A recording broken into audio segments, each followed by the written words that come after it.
doing a solo commentary, but hey, we're getting underway. Uncle is going to watch the Moth tutorial. Probably a good decision. Moth is a pain in the neck no matter how much you practice him. And 50 rupees right off the bat in this chest here, which is not a bad thing. It is going to be enough for them to be able to buy bombs if they so choose. Also enough that if they don't need to buy bombs when they get to Kakariko, they will be able to afford the bottle vendor, since there are 50 rupees in Kakariko that you can get from under pots. Early map check, we have all 3 crystals in the light world. I don't believe any of those were 5-6 crystals. It was very quick though.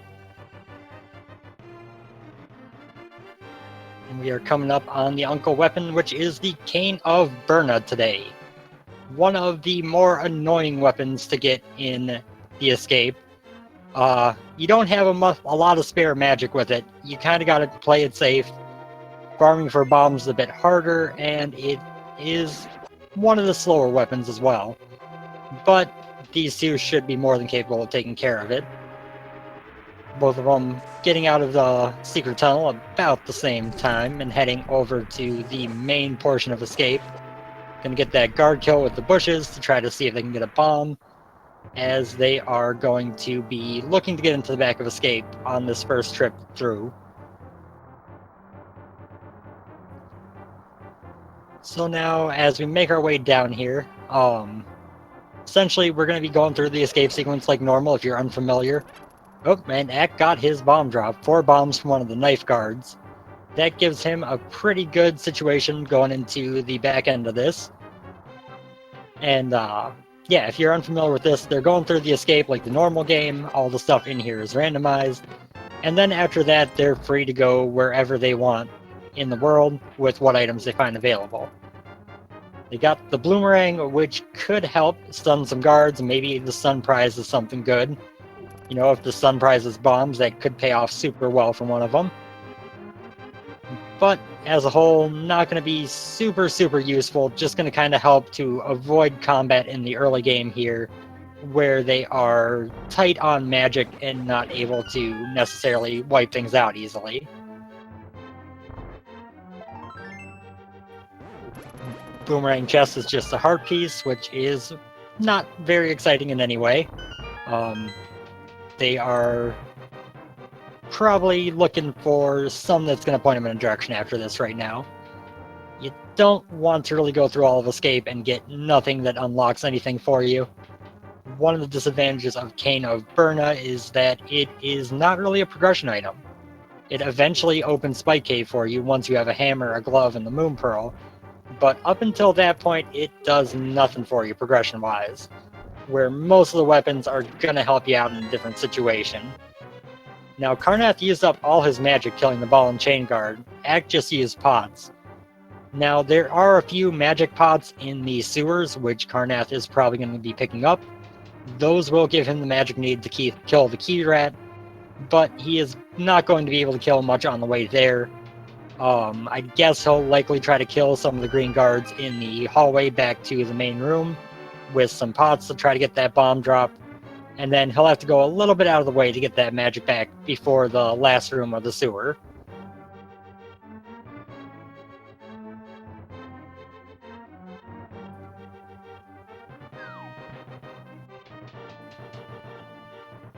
As we come back up this way, Ack is going to be just going straight through. The reason why you want to get bombs early is that you are going to be able to get into the back room of escape. It is a location that if you can't get into it while you're here the first time, theoretically it could force you to go in and go through the sewers again to get your first Power Glove upgrade. Unfortunately for Carnath, killing those guards there did not net him that 4 bomb drop that Ack got. So that's unlucky for him.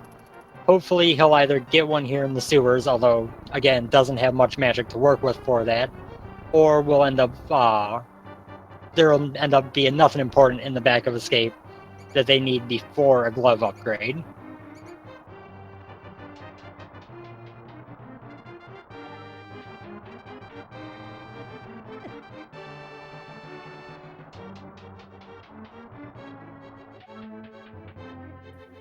Now the snake hallway is always a pain if the RNG lines up right where they're in your way. Small key in that chest was guaranteed, otherwise you would never be able to get past this door here. And they're going to be making their way to the key rat here soon. Carnath has not picked up any magic yet. That's probably not going to be a good thing if he doesn't pick some up in this room here. I'm assuming he will, but there we go. Got one rat killed the second one, just got 20 bucks. Kind of trying to keep an eye out for if he gets those bomb drops. Nothing there for him. Ack is opening up the back of the escape. We're going to see if this is an important difference or not here very soon. We get a heart piece, a heart container, and the map. So Carnath not getting those bombs is not going to hurt him all that much. In all reality, the only thing that's going to really cost him is at some point he is going to head back to the back of escape here instead of being able to do it on the way through. But not really the most painful thing, especially if you get a glove before you do. So now since we saw the map in Escape, we do know that there's going to be an item in the Sanctuary chest. Sometimes in Standard you get to luck out and not open this. 3 bombs is nice. It is going to give Carnath what he needs to get through Kakariko. Although kind of feeling like a little bit of a slap in the face that he just went through Escape with no bombs and now suddenly bombs.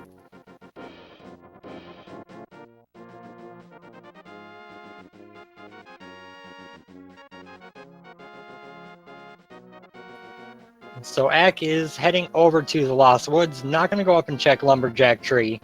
That is a pretty common thing. If you don't have boots anyway, you won't be able to get it, so a lot of people delay it until it's kind of easy to route in. Meanwhile, Carnath is going to check his tree pull.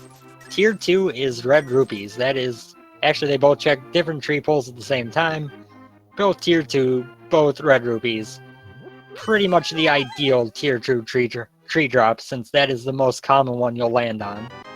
Moon Pearl in the Thieves' Hideout is very nice to see. And it looked like just a few bombs up there on the Lumberjack Ledge, so they're not going to be killing Aghanim for that particular reason in this seed. Moon Pearl is one of those items that can be really annoying in the early game. It can show up anywhere, it can even be on the Pyramid Ledge. So getting that right away like that is a very, very positive here. Now Ack is working his way into Kakariko Village. There are 13 item locations here that you can get in Sphere 1 with no other items. So there's a lot of value to be found here usually. This first room here is going to be 5 chests, and we get 20 bucks, bomb capacity, 50 bucks, and a blue shirt. Although on that sprite I don't really see any indication of that male upgrade. He does now have the blue tunic. And a few more bombs for his troubles, you know, pay him back for that one he used to get in there. The seed is being very nice at getting them the bombs they need to get through this early game pretty easily. Carnath falling right behind, took a little bit longer to having to grab that magic and farm for bombs a bit more and escape. So he's kind of lagging a few moments behind, not very far. Ack gets even more bombs in the Kakariko well, now sitting at a maxed out 10. Although I think they got some capacity upgrades. 300 rupees in the back. That is getting you close to where you can afford Zora. Oh, silver arrows, a heart piece, and 20 bucks. So, very, very well off early game. No progression, so to speak, but once you get the bow, having those silvers is going to be nice. And all that money is getting them very close to enough to afford Zora. So when they do South Shore, if they so choose, they can fake flipper up there. Use the Water Walk glitch to check the Waterfall of Wishing. And then go buy King Zora's item all in one nice little route. Another 20 bucks in the back of Chicken Hut puts him over that 500.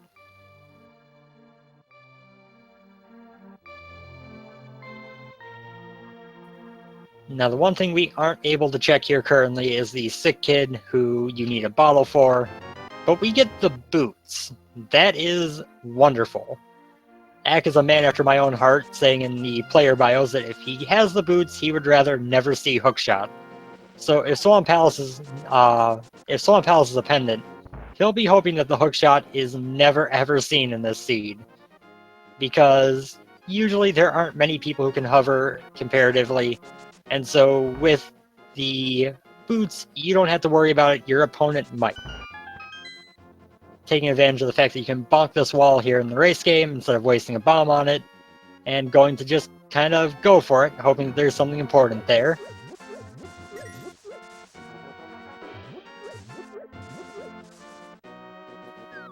Just a single arrow, so definitely not important.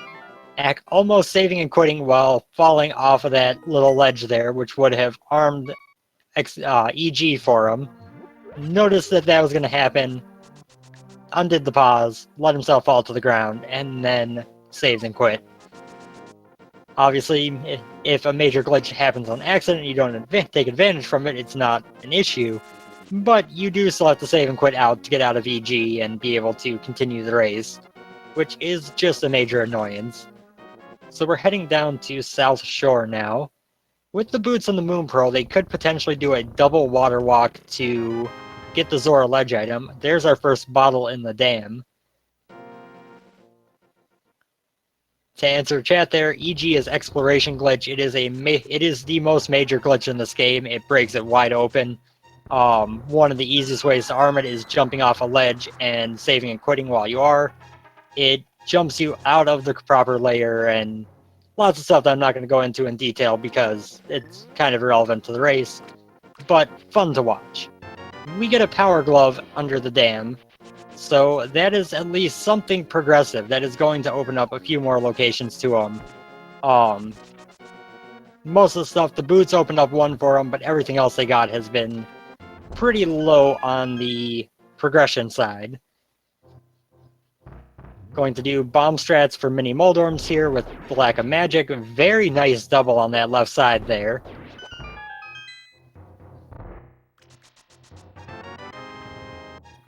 We get even more money, another bottle, the first sword, which makes those boots far more usable, the red mail, and half magic. So these runners are both going to be very set for this game early, with half magic, red mail, already having a sword in the boots. This is not a very direct start in terms of where to go, but it's giving them all the power necessary to make sure they survive. Carnath is going to be delayed a little bit longer on that, heading over to check the Sagina cave nice and early. So we'll see what's back here while Ack checks another out-of-the-way location in the form of Ice Rod Cave.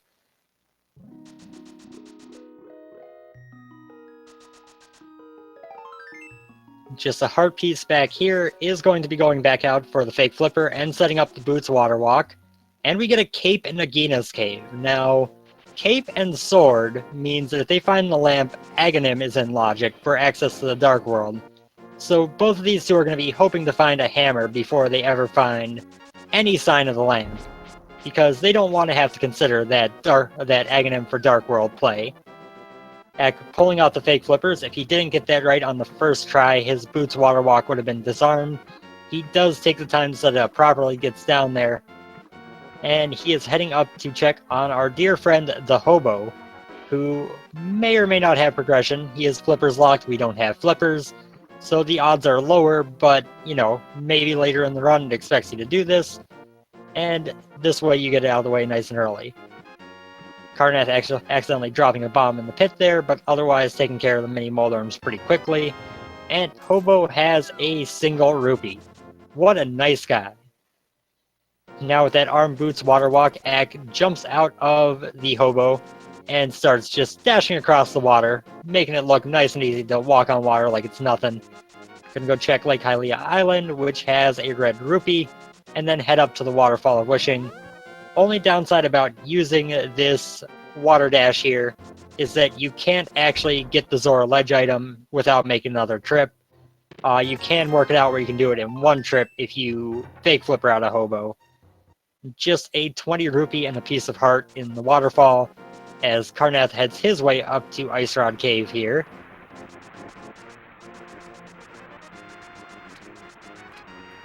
Zora Ledge item is a piece of heart, so neither runner will be coming back for that at any point. And Zora is actually the one of these locations in Logic thanks to that glove. Let's see what he's selling today. King Ripoff himself with a shovel.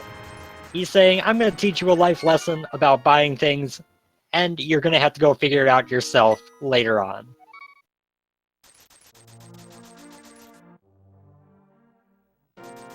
We'll see where Ack heads. Looks like he's headed over to Eastern Palace instead of going to check that shovel immediately. Don't blame him. Shovel is one location. Eastern is 5 to 6. Carnath making the same fake flipper play to go check on Hobo and the waterfall and Zora. And we are to the back of Sahasrara's hut, who is sometimes holding out some great stuff. Took a second bonk to get in there. We get 20 bucks, we get 50 bucks, and we get a piece of heart.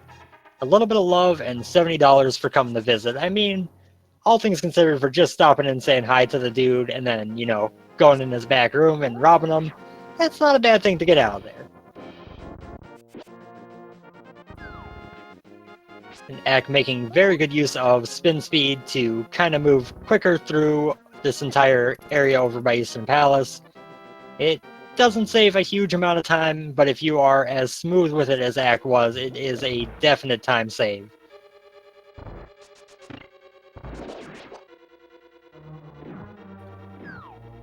So Eastern Palace, there are 3 unique items in addition to the 3 dungeon items.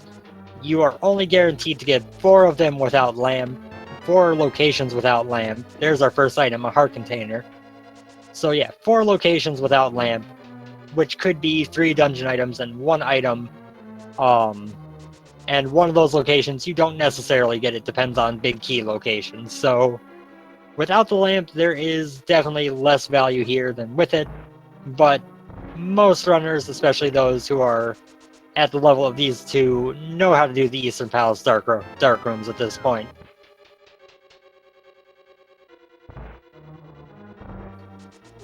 Carnath's going to be going to get his mystery item from Zora while Ack continues through Eastern Palace. Got the big key, which means that all 3 items could be pre-lamp lock.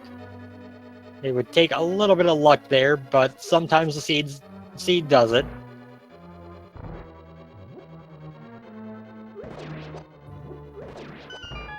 Very clean Stalfos room, getting the 2 spawn as we all aim for. 10 bombs is the second item. That is the item that Uncle gives when it's a bomb start. In this case, it just gives Axe some more bombs to play with. Makes it so that instead of having 4, he's got 14, which is much better shape to be in. And the third chest is the Master Sword.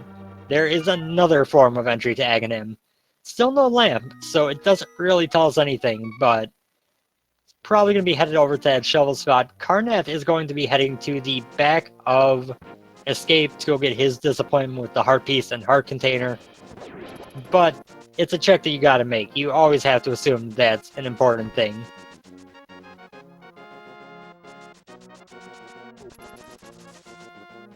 So do we get a lamp in our shovel spot? A hammer? Do we get nothing and Sick Kid has something? It's nothing and Sick Kid has something. I believe these 2 combined have covered pretty much everywhere else currently available to them in Logic. They could sequence break up to Death Mountain, grab themselves some Darkroom Old Man pathing, and then see what's up there, but it's only 2 items, neither of which are in Logic.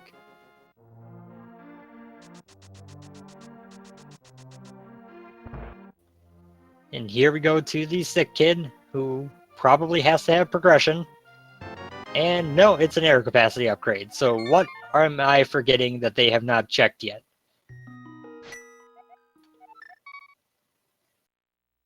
Oh, they got Bonk Rocks still. That's what I remember. That's what I didn't think of. The Bonk Rocks are still open. The boots opened up 1 location. Apparently it was worth going to. So Ack gonna come up here, bonk into this set of rocks here. One of 2 locations that actually have items that boots unlock outside of dungeons. That's a Titan's Mitt. There's our Dark World access. Neither hammer nor lamp. No, you get Titan's Mitt. The Titan's Mids means that there is still a fringe scenario where Aghanim could be required, but the dream of Aghanim required is pretty much dead. Especially with Ack knowing the Boots Water Walk, I'm guessing he knows how to use it to avoid Aghanim 1 if Hammer's in Fat Fairy. Going to see those 3 bombs on the ledge, and then probably headed right back to Sanctuary to head over to the Dark World. Maybe King's Tomb first.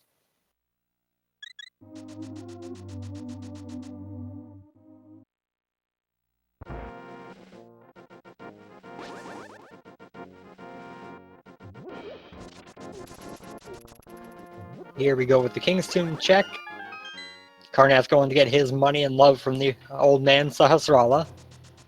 And Ack finds 20 bucks in the King's Tomb. I'm not gonna lie, if all the king's got to be buried with is 20 bucks, he wasn't a very wealthy king, which is, you know, probably kind of a surprise, given that Hyrule seems like a pretty prosperous kingdom, you know. There's a lot of money laying around that people just don't care about. It's gotta be pretty rich.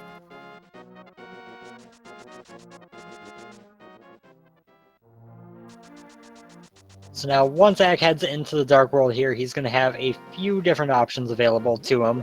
Could go up to Skull Woods, down to Village of Outcasts and Thieves Town. We'll see what he chooses to do here.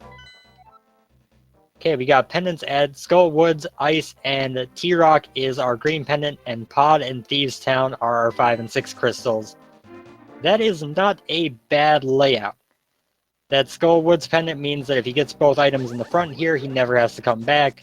And Ice and T-Rock are dungeons that you always want to see as pendants if you don't have to go there.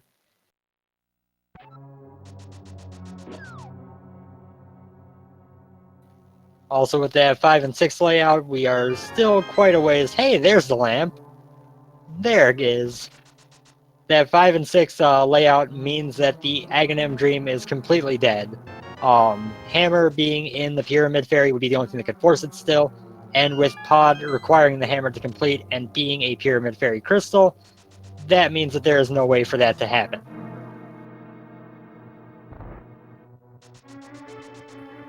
Getting the lamp relatively early like this is also a nice benefit because it means that you don't have to deal with dark rooms. Like I said earlier, these runners, I'm pretty sure, both know their dark rooms pretty well, but that being said, it is always nice to have that lamp.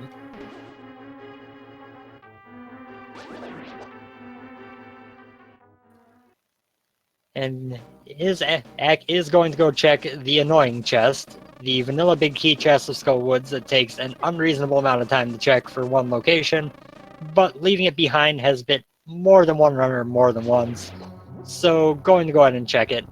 If you get this room relatively smoothly, it's not super slow, but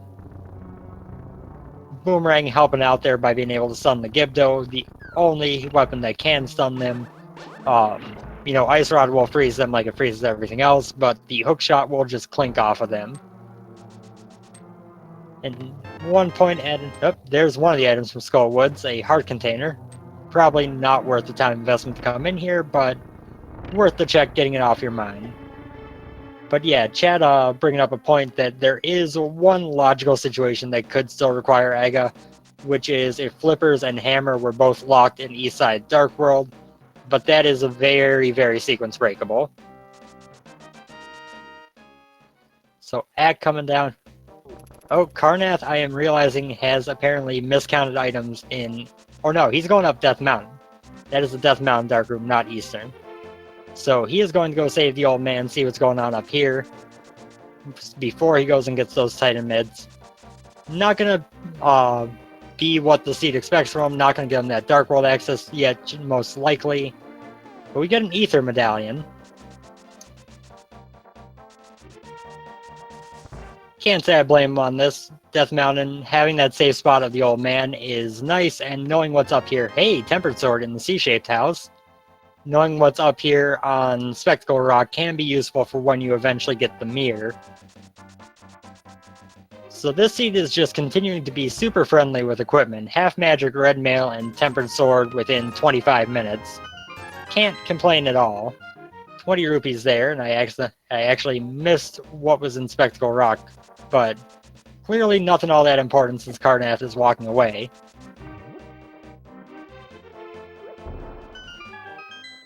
Bumble Hut down here is going to have... a heart piece. And Carnath is kind of taking a moment to think. Bonk Rocks are an easy to forget location, might not be on his mind right now. And where is he going to be headed?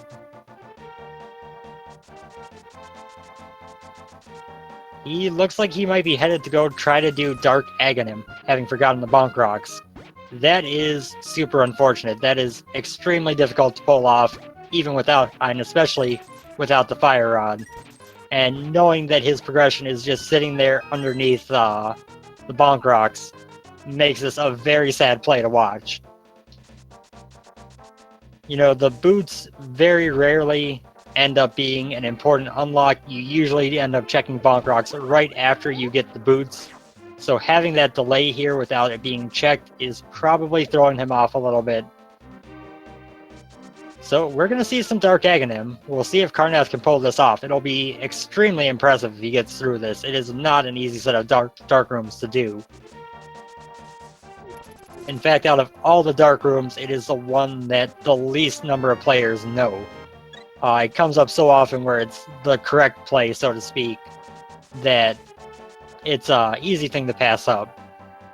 To those wondering why he is going for this, I'm guessing he thinks that he has missed a location somewhere, which is correct. And he's guessing that either A, going to Aghanim will get him Dark World access to that location would have, or B, it is going to, or B, it was going to be required and he's missing the lamp. So this is going to be not the most interesting thing to watch since it's a black screen most of the time, but it is going to be extremely exciting if he can pull this off. We find the flute in Hype Cave along with a third bottle. That is a very nice find. Ack is going to go activate that flute right away while he turns in the blacksmith. And I'll be honest, I don't know the Aghanim Tower rooms well enough to really know where Carnath is at right now. But looks like he has decided that this is way too much to do, and is just going to peace out at the moment. Now he is sitting here trying to think where he has forgotten. Sanctuary is where you want, not your house, no!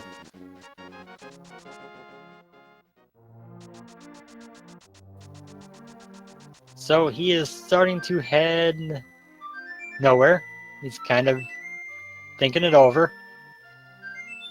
Ack over here activating his flute.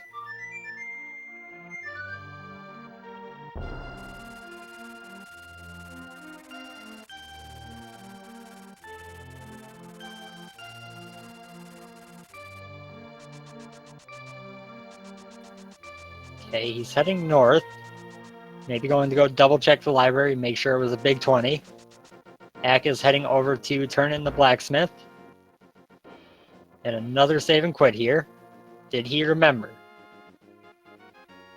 He is starting at Sanctuary. It looks like he remembered. He goes left at the end of this road here. He is back on track. There we go. He looks like he's making the play. He is. He's going to get his mitts. He's going to feel like he just wasted a bunch of time. And he is going to head into the Dark World and see what he can get going.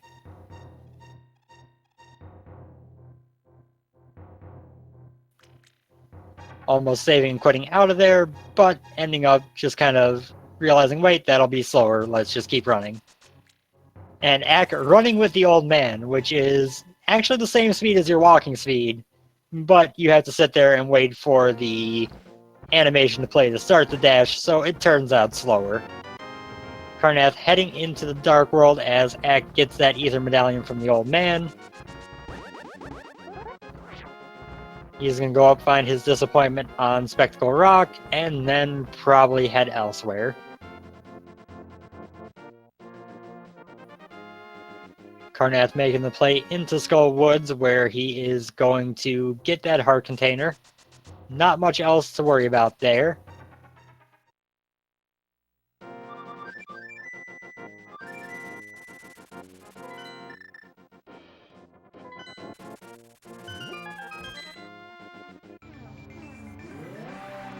Ack is heading over to the Misery Mire area to go check the 2 chests here. Probably will also be checking the medallion required for entry. It is Ether, which they already have. So technically he could jump into Mire right now. It's not clearable without the Cane of Samaria, but he could get some items in there potentially. We get a bomb capacity upgrade and a hookshot from the Mini Mire Cave. Now that hookshot opens up a bunch of places on Death Mountain where Ack just left, which is always a frustrating feeling, and he's gonna do it. He's gonna make this play into Mire nice and early without the cane and see if maybe something can come from it.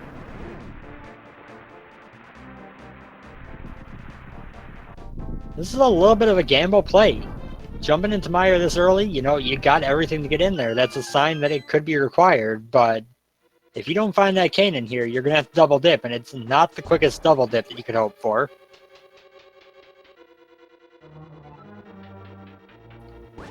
Quick response to chat here, you actually can't do DP first because you don't have book or the mirror to get in. You need either the book to open the front door or the mirror to get back from the dark world. Ack has neither.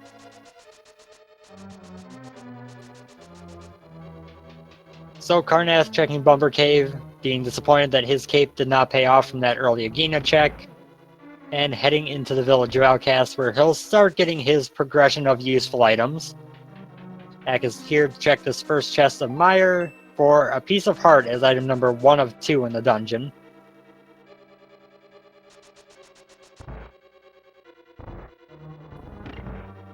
This dungeon has a bunch of chests, but it also has an unreasonable amount of small keys, so there are only actually 2 items here, but it can take a long time to get to them with how many chests you gotta go through. We get a small key in the Spike Room chest as Carnath enters into the Abominable Hut. We'll see if he decides to dip into Thieves Town without that hammer or not.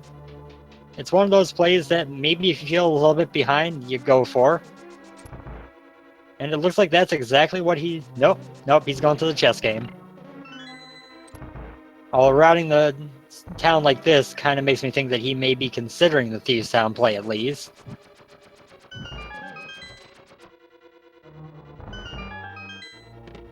Ack in the Dumb Stalfos room, get a small key. That guarantees that there's going to be a big key down in the vanilla big key spot.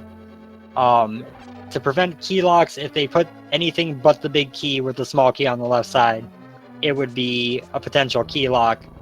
Carnath getting nothing of value on the first chest here in Thieves Town. Pretty much your only hope dipping Thieves Town here is to not need the hammer to open the big chest. You hope that is a dungeon item of some sort in there, so you don't have to worry, is that important later on in the run. Meanwhile, Ack sits through the most boring 14 seconds of a run as this wall moves off screen. It's no longer than the cutscenes in other dungeons. Hey, there's an ice rod. That, you know, is something that you don't want to see with a pendant T-Rock.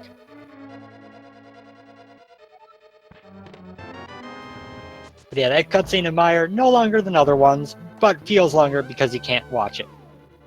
That ice rod means that maybe the game wants you to go kill Trinex, and you don't want to do that when it's a pendant. It's such a long dungeon, you never want to go there if you don't have to. Carnath is going to go ahead and go into the back of Thieves Town. Sometimes you see people just dip the first 4 chests if they don't get hammer and move on. That is not the option he is taking here. He is going to clear this dungeon, and if necessary, gamble that big chest for a while. And yes, that is green pendant T-Rock, so that is about, with the mirror, 7 items in T-Rock that could be required. And having the 7th one be Sahasrara and being forced would be a very disappointing moment. Speaking from personal experience, it's not fun. We get the compass in the big chest. There is 1 chest left for Ack to open in hopes of getting the 2nd item here. And it's just a small key. So Vidi has item number 2. The early Mire gamble did not pay off. And Carnath has both map and compass, so his only hope for this big chest to not have an item is if it has the small key that locks it. Ack making a pretty straightforward play here with that newfound hookshot, heading up to East Death Mountain, where there are 8 chests in the light world to check, as well as another 6 in the dark world, all of which he has full access to. Very much the most high density location available at the moment. It will be interesting to see how long it takes Carnath to make the play over to the Mire area and find that hookshot once he's done with Thieves Town here.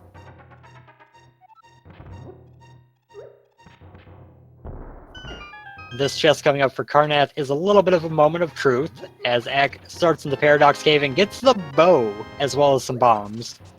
The small key there means that there will be an item in the big chest that Carnath might have to come back for, which he really hopes not to.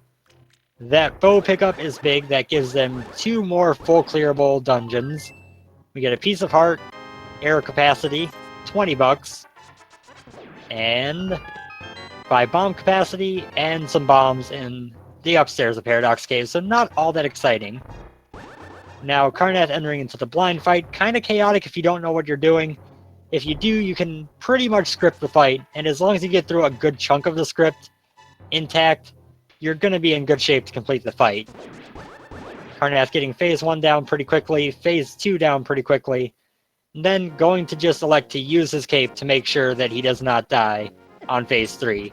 With half magic, you got plenty of time to take care of that.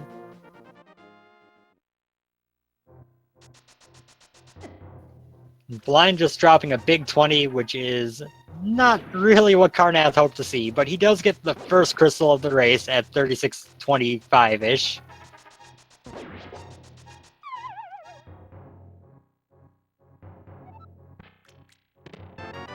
And just another bomb capacity upgrade in Spiral Cave, which at least they had the boots to go through.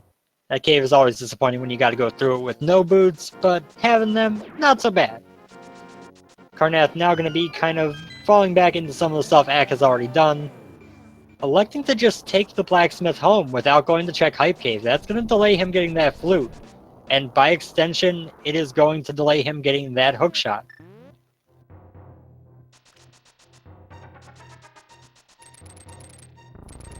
So he's going to bring our friend Blacksmith home. Oh, you know what? He might be bringing the Blacksmith home and then going back to Dark World to grab the... No, well, maybe grab the purple chest. Either way, Ack here in Super Bunny Cave, going to get his 2 chests from this one, 10 arrows to use with that newfound bow, and a heart piece. Interestingly, those are the first 10 arrows of the seed for Ack, conveniently found immediately after getting the bow. His opponent, meanwhile, doesn't have the bow, and is sitting at 35 arrows, so that's a sign of how a randomizer isn't fair. Ack is now going through Hookshot Cave, finds another 10 arrows, as well as the first shield. It's just plastic, it doesn't help very much. 300 rupees, and in the last chest, a heart container. Hookshot Cave, pretty much a bust.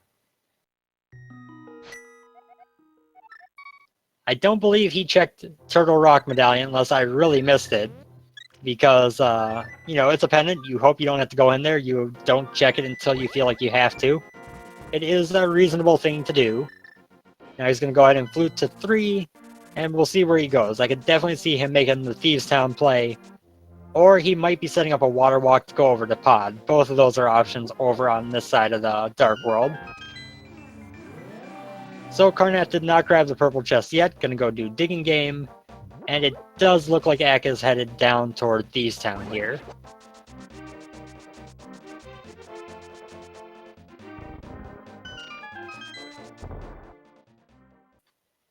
So we already know Thieves Town is going to have that ice rod that might make Ack regret his decision to not check the TR medallion. But not much else. He also doesn't have hammer, so he'll be leaving an item behind in the big chest as well. And we'll see where Carnath goes. Does he go to grab that purple chest, or does he just head straight down? He's just heading straight down. Not going to bother with it right now. It is a time sink, and it makes it so you can't run down here to Hype Cave. You gotta walk all slowly.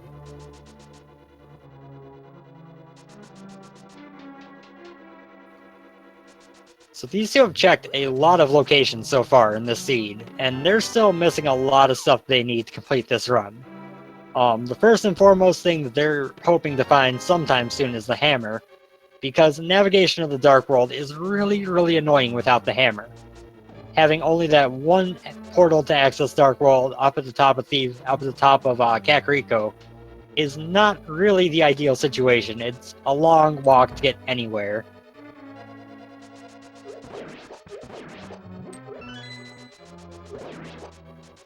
Carnath is going to be getting his flute here. We'll see if he heads over to the mire area and gets that hookshot out of the mini mire shed.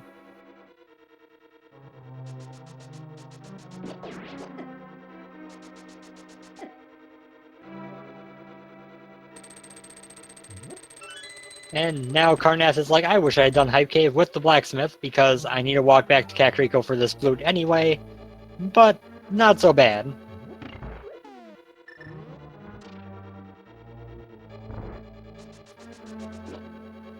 This brief break and new stuff happening is, you know, a good chance to look at what could be in store for them.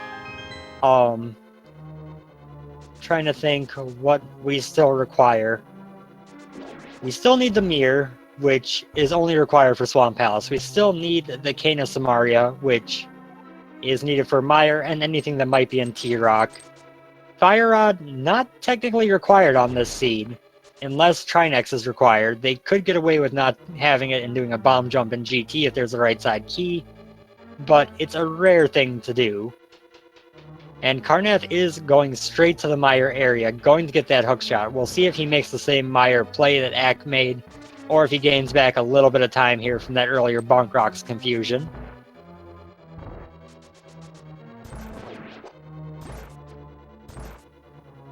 And Ack gets his disappointment. There's a small key in that chest. He knows that he's going to be leaving an item behind here. Carnath's going to be getting his hookshot any moment. There it is. And he's walking back out, so it looks like he is also going to dip Mire immediately.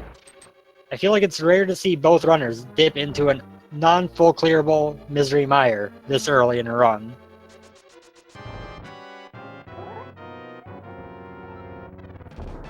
Blind set, and Axe setting up for his blind fight. Gets phase 1 off pretty well, going to be going into phase 2. He does not have that cape safety that Carnath had, but he is going in with a good deal more health than Ack had, and then Carnath had. Pretty much could just tank that damage in phase 3. Very nice fight. Rewarded with his 20 bucks, and will be getting his first crystal at 42.35.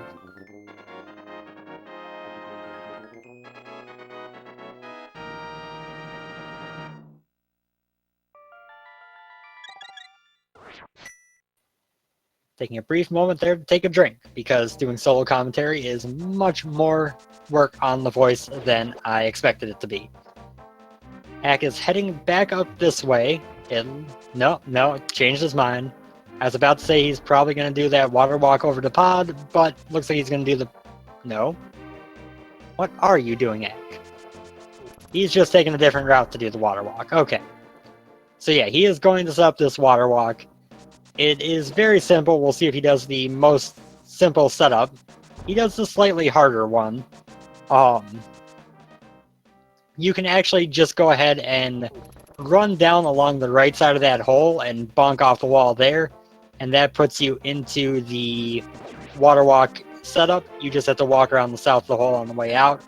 At going with a little bit faster, but also a little bit more difficult to pull off strategy to do so. Now he just has to jump south into the water here, and boom! Aghanim has been sequence broken if required for something over here. That is a trick Carnath doesn't have, or will have to do still, if he wants to avoid going back to Aghanim's tower. I forgot that he ended up noping out of there. Hammer and purple chest would just be cruel. You always want to try to avoid that, and just find Hammer there after you do all this stuff to avoid Aghanim, and then just, oh, it's over here. That would hurt. So, getting the catfish check out of the way, well, over here, it is probably the best time to route this in when you do this water walk. And catfish throws us a bomb capacity upgrade. Axe says, no thank you, I'm out of here. Now catfish's deer possession is just chilling out there in the water, not really able to help with anything.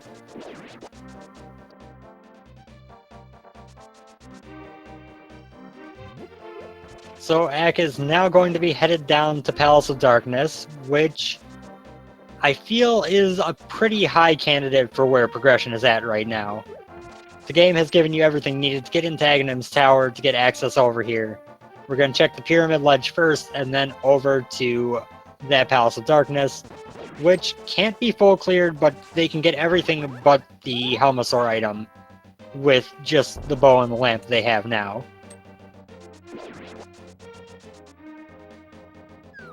Bombs up there on the Pyramid Ledge as Carnath enters into his extremely boring 14 seconds. It's a nice moment as a runner, honestly, when you know that this is forced and you can just sit here and grab a drink, sit back, relax a little bit, take your hand off the controller, wait for it to go by. It's a good relaxing moment, especially in a tournament race where you are constantly under pressure.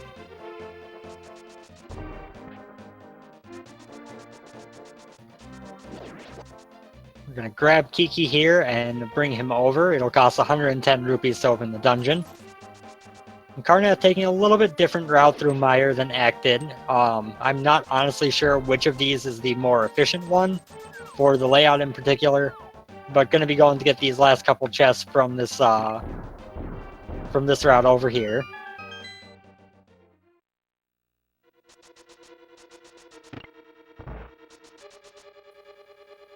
And we'll see very soon what the first chest of pod has to hold. Ack is here right now because he did a Boots water walk in the Dark World to get over to the east side without killing Aghanim or getting Flippers or Hammer. It's a very useful, very easy glitch to know, but the number of seeds where it really pays off are pretty low. Carnath is headed up to Death Mountain. He will be getting his bow here soon, as well as his whole bunch of disappointment on the rest of Death Mountain.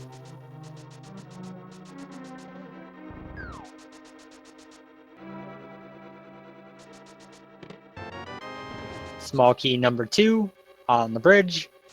There is going to be 4 small keys at the very least. Checking his map, making sure he knows where he's going. There are going to be at least 4 small keys in the front half of pod, including the bow lock side.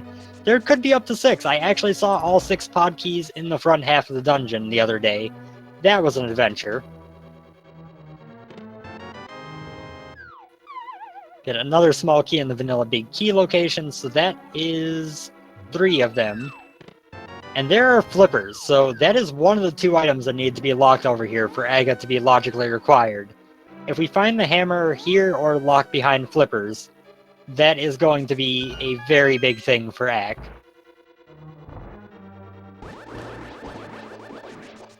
Meanwhile, Carnath here in Paradox Cave has gotten his bow. He is going to be in the same position item-wise as Ack very soon. They're borderline the same positions checked, too.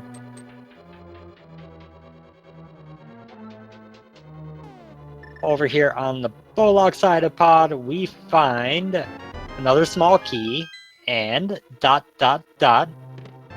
fire rod. Okay, well, that opens up the back of Skull Woods where that second item is. Ack, unfortunately, having red mail and a bunch of health, does not have much in the way of good options for getting back to the front of pod. Going to walk there. You could have taken a death warp on the spikes there, but with 11 hearts, that's going to take a while. Probably longer than just walking. So he gets to go through the long little walk of sadness as Carnath enters into Spiral Cave.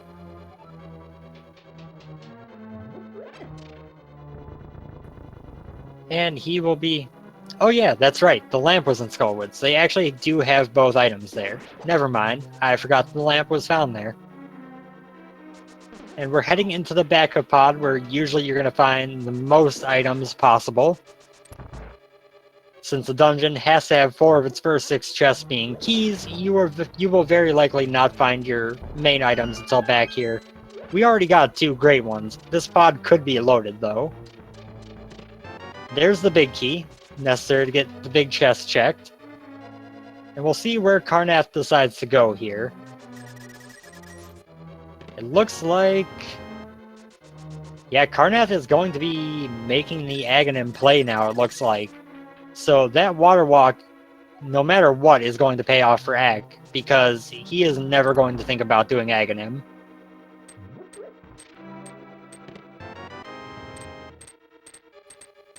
The map over here, not really what you want to see, but you gotta see it at some point during the dungeon.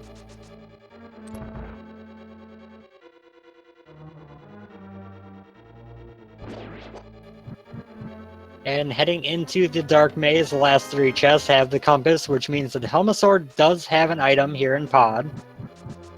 Carnath making quick work of the first room of Aga Tower with that bow and silver arrows. Magic Mirror. Okay, so now the mirror is also locked in Pod, which means that that hammer could be in that one chest in Swamp. Also going to make purple chests much easier to check. We now have Ice Palace in the logic, a bunch of mirror locations, including getting to Tower of Hera. The chance that hammer is locked behind one of these things is very low. To answer in chat, a hammer in Pyramid Fairy is impossible because Pod is one of the 5-6 crystals and requires it. Beyond that, if you know that water walk glitch to get over to the east side of Dark World without Aghanim, you can actually use the same thing to get the Super Bomb over to the east side of Dark World without doing Aghanim.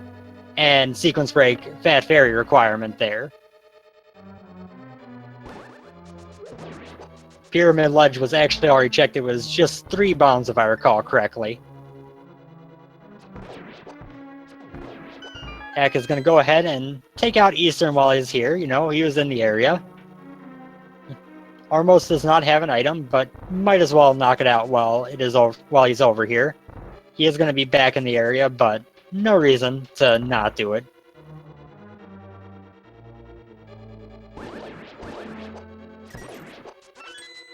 This Igor room is kind of slow without the lamp, but with the lamp it is super, super easy.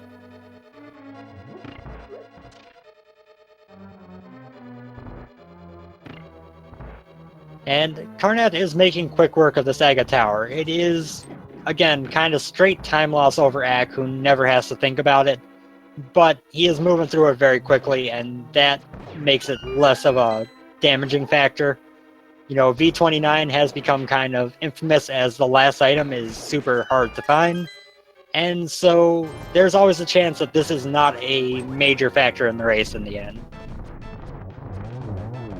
Armos with silver arrows, the most laughably easy boss fight, and Ack misses one, just as I say that, but gets his second crystal out of the way. Right as Carnath is heading into Aghanim, there is going to be somewhere between 0 and 15 blue balls in this fight. The dream is always to see the 15 happen, but given the situation in this race, I hope it's 0 just to make this, you know, as least painful on Carnath for not knowing that water walk as possible. Ack is going to take advantage of that mirror and head right into Desert Palace.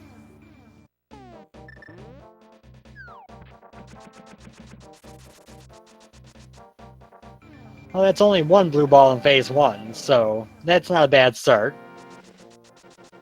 He finds 300 rupees on the desert ledge there. Not really what he's looking for, but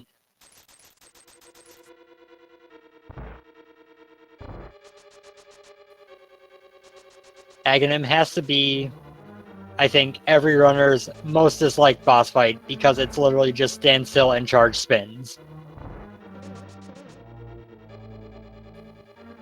Desert, not boots locked, but is boots locked by extension of the fact that you had to have boots to get to Dark World in the first place. And to get here, you had to get to Dark World. There's the small key in the map chest going to go over to the vanilla big key location, as Carnath is making his way over to Pod. Now he might save out, nope, he's going to go up to Catfish first. I was about to say he might save out some time if he chooses not to do Catfish, but he is going to go check it. Don't blame him, it's one of those locations that if your opponent checked and you don't, can be a major pain. Ack is going to get his big key here, and then head over to the big key chest. Well, not the big key chest, the big chest. That's kind of a thing that confuses a lot of people in the spoiler log, so I really need to correct myself on that one.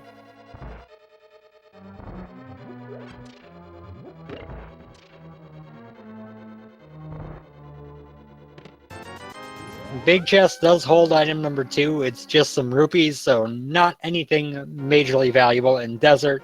He'll go ahead and clear Land Molus while he's here, though. No reason not to. He will likely head up on...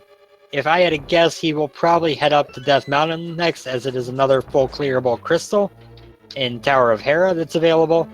Swamp Palace is available, but you can't get past the first chest. Ice Palace is available, but you can't get to 3 locations inside. And Mire has already been cleared out as far as it can be. So Hera is pretty much the best bet at this location on where to go, in terms of lowest odds of coming back to bite ya. There's also the matter of that little purple chest that no one has checked yet, that could just be holding the hammer and have rendered all of these sequence breaks and Aghanim plays completely meaningless. I'm at this point kind of hoping for the hammer on purple chest, just because it'll make both runners feel like they are behind. Ack choosing to use Fire Rod strats on Land Molus over Silver Arrow strats, very cleanly done. Nice and quick zero cycle on Land Molus. Gets his compass, gets his 3rd crystal out of the way.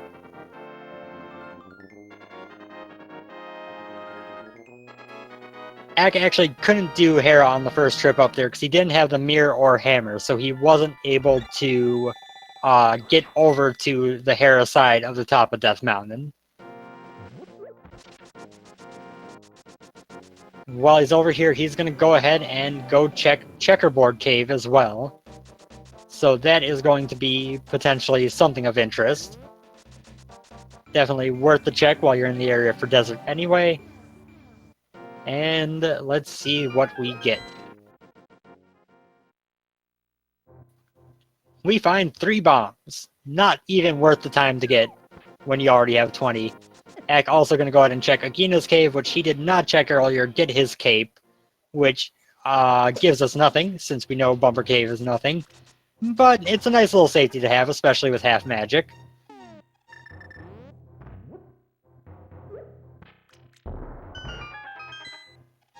Looks like Carnath was thinking of doing the Bowlock side first, thought better of it. The routing for it is kind of nice when you have the mirror, because you can go ahead and check, you can go ahead and kind of get some information about the vanilla big key chest. But when you don't have the mirror, it's definitely a little bit smoother to route it this way. Ack is indeed going to be headed up to Tower of Hera. Again, full clearable crystal, the only full clearable dungeon left on the map. And starting to get a little bit tighter on locations available that are not annoying to get to.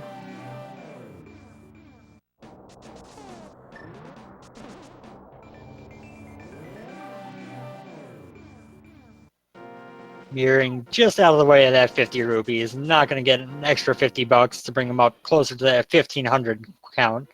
This has been a very wealthy seed so far. Carnath, meanwhile, making his way through the back of Pod first, going to probably end up on the Bowlock side to avoid having to deal with any death warps. And it will actually get him the mirror before he goes there, which is convenient. Big key of Tower of Hera is in the basement, so Ack is going to get another little coffee break after the one earlier in Misery Mire. And he is going to be able to just kind of sit here and wait for these tiles to smack him in the face enough times.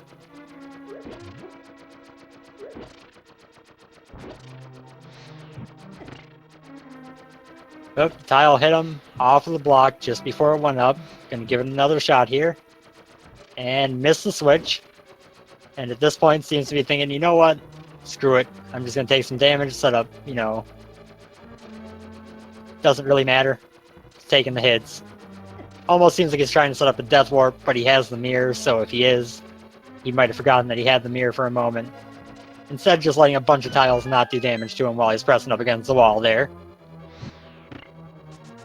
It's one thing I don't actually know why it happens, but yeah, sometimes if you're up against the wall, the tiles just hit the wall before they hit you somehow.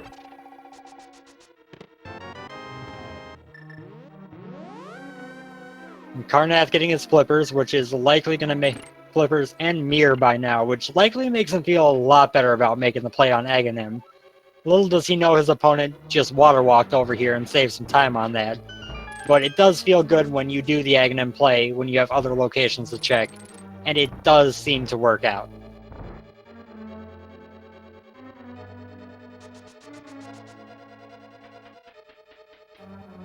And as we head upstairs here in Tower of Hera, there are going to be a couple more chests left to check. Compass chest, I think that's the compass chest, has the compass. I'm not actually sure that's not the map chest. And a level 2 shield. You know, level 2 shield is actually mildly useful. Not very useful, but, you know, a little bit. It's better than nothing. Carnath, having gotten that mirror, is going to make the same play Ack did by going and finishing up Eastern Palace, while Ack is heading down to face everyone's friend, Moldorm. The boss who is designed to be frustrating by having a bunch of holes around his arena that make you restart the boss fight.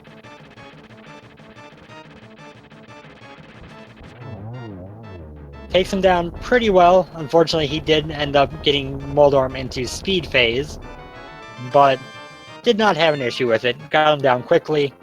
That is now 4 crystals down, and we are now out of clearable dungeons.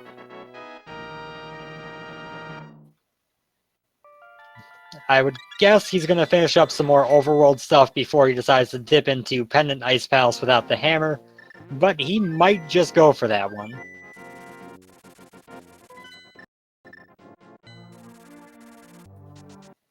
He is going to do the overworld stuff first, heading back into the village of outcasts, going to grab the purple chest most likely, and then head down, check the cave south of the Haunted Grove, and down to turn in the purple chest, at which point we'll see what we got. Carnath making short work of Eastern, as one would expect with the silver arrows and having already cleared it. He is almost still lagging behind just a little bit due to that little bit of early confusion, but not losing any ground, that's for sure, even with, well, due to that early bit of confusion and the Aghanim play, but not losing any ground outside of those. His execution and routing decisions have all been pretty solid. Ack is going to check Graveyard Ledge first, which is a commonly forgotten location, to the point where I actually forgot it as an option when I was naming options. But it's just 20 bucks, so remembering it didn't pay off this time.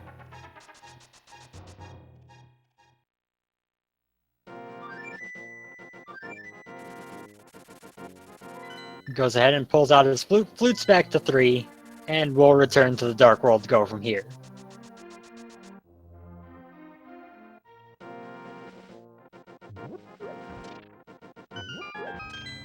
So, given our items, we need the Hammer and the Cane of Samaria for the ability to complete this seed.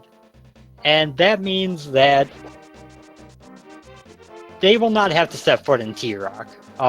By needing just those 2 items, you need both of those to get into T-Rock anyway, so they will never have to step foot in Green Pendant Turtle Rock. That is a rare occurrence, to be honest.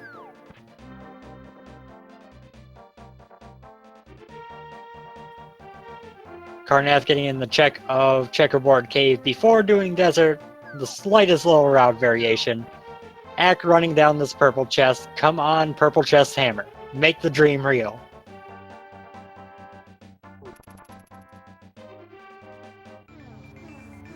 First things first, checking the cave south of the Haunted Grove, which today will have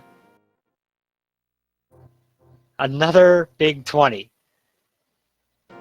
So, mirror lock locations so far have not been paying out whatsoever. Ack choosing to continue to walk down to turn the purple chest in instead of using the flute to 7 might be a kind of guard against the potential of the book being on the purple chest. The time difference isn't very different when you're talking about going from the Haunted Grove cave over to here versus Kakariko to here. So, what is in the chest? A blue potion. Well, that's our 4th bottle, but it doesn't do anything for them. So at this point, Ice Palace is probably the play. Ack is going to do the ultimate gamble here, really wanting to avoid going into Ice Palace without the hammer. Going to check the one chest in Swamp that is open without the hammer. This is either going to pay out great for him or be a big old time waste. Carnath, meanwhile, making his way through Desert Palace, going to find his money and learn that there's nothing else here. Once he opens this big chest, then wrap up Lamolus, and we'll see where he chooses to go next.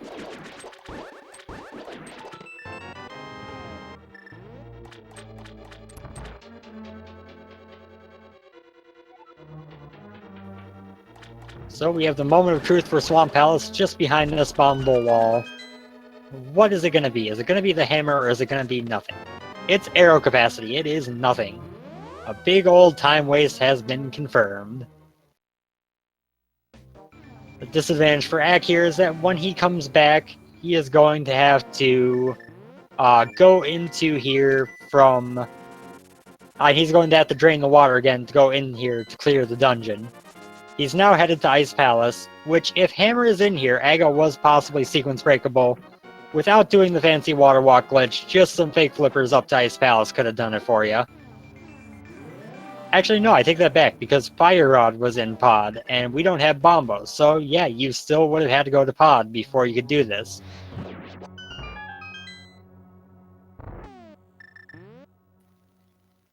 This seed is getting silly. I think at this point that it's almost guaranteed that either Hammer or something that leads to Hammer is in Ice Palace, though. These two have covered a very high percentage of the world by now.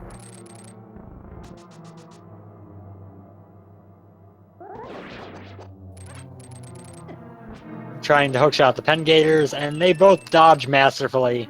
He gets his revenge, though, and opens his chest for the big key. Vitreous does still have an item. It is waiting on the Cane of Samaria. It's very possible that you could get the Cane of Samaria here in Ice to go into Mire to get your hammer off of Vitreous, which would just be mean. Carnath has wrapped up his third crystal. We'll see if he heads up to Hera as well, or if he chooses to make some gambles.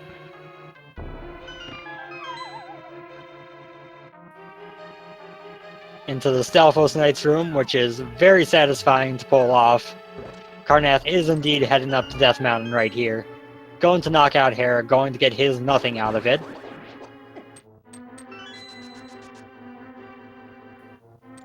And Acktheboker going to be doing the most common trick in Randomizer or any Link to the Past run.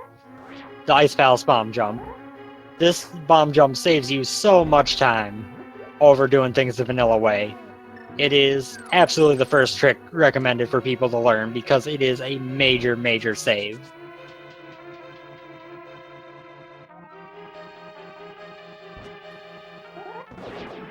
Unfortunately with Ice Palace, after that first chest, you're in here a while before you get to the next one. Ack is coming up on it. It'll be in this double Freezor room down the stairs here, and then the big chest immediately afterwards. Carnath enters into Tower of Hera. I actually missed what was downstairs here the first time through. 50 bucks. There's the hammer. Aghanim 100% hard required. Hammer in Ice Palace.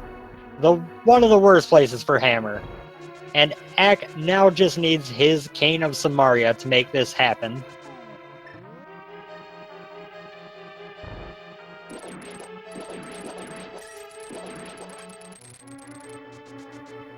This Bari room that Ack is going through is always borderline faster to do a bomb jump through than to do the vanilla route with the hook shot.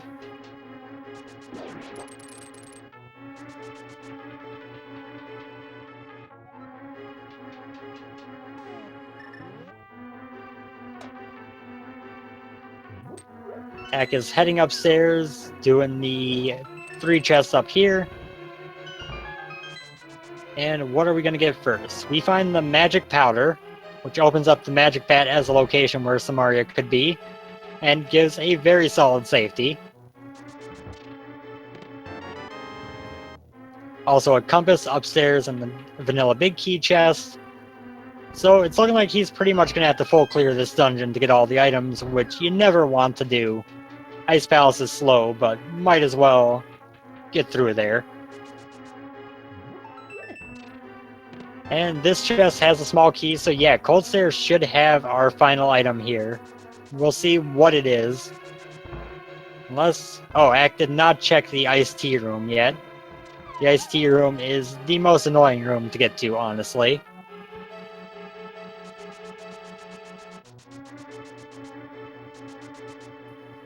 And we'll go through this door. Carnath making his way up Tower of Hera is going to get his level 2 shield here in a moment. Realize that his progression is in a different dungeon. And move on. Oh, it's actually his first shield. He did not get the fighter shield that Ack got earlier.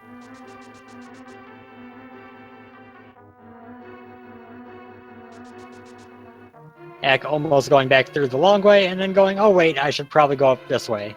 It's a little bit quicker. Not much, but a little bit.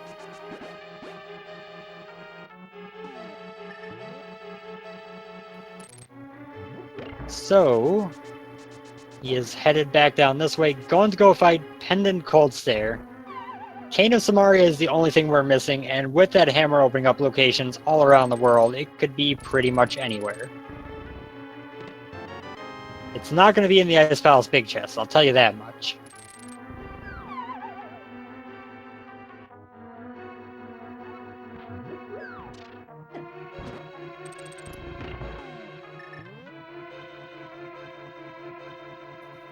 Carnath wrapping up a very quick Moldorm fight as Ack heads into Cold Stare.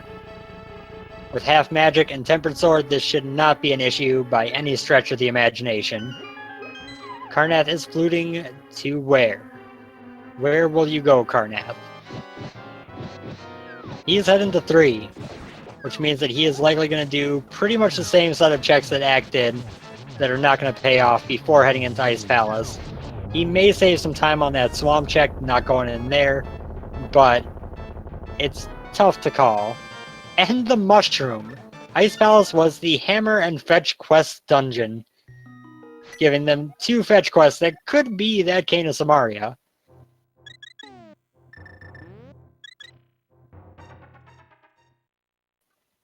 Ack has a lot of options now. Probably the most lucrative would be Swamp Palace, but he might put that off for a while. Going to turn in the mushroom first.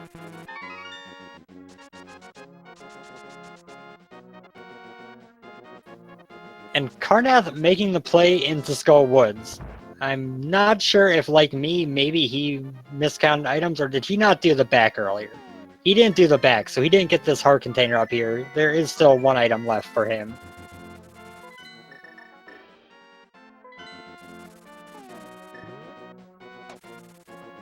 Getting nothing from the mushroom, going to head back into pod, clear out Helmasaur, who does have an item.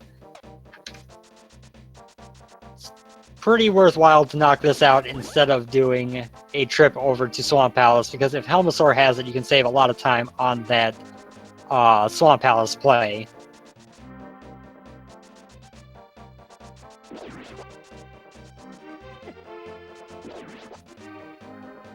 Carnath exiting out of Skull Woods in a way that implies to me he's likely going to check this graveyard ledge. So he is, like I mentioned, going to do pretty much the same series of checks as Ack. So not going to have a chance to save some time back with the Ice Palace gamble.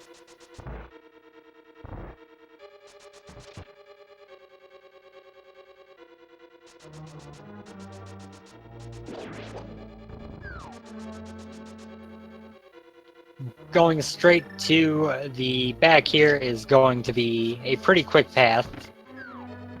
And Helmasaur will go down pretty easily. You know, you always have to do 17 hammer hits to the mask to get that off. But once you're done with that, you can just go ahead and drop 1 silver arrow in his face and he's done. Unfortunately, you always wish to have Cane of Samaria when you get to that switch room right there, but sometimes it just doesn't work out that way. Makes quick work of the mimics though, moving on. Carnath had also not checked King's Tomb yet, knocks that out, gets his 20 bucks, and prepares to flute away elsewhere. He's probably gonna go do Purple Chest and Salata Grove Cave. But we can hope he flutes safe. Yeah, flute to 4. He's going to get a reminder here that he doesn't have hammer. There it is. He turns around and says, oh.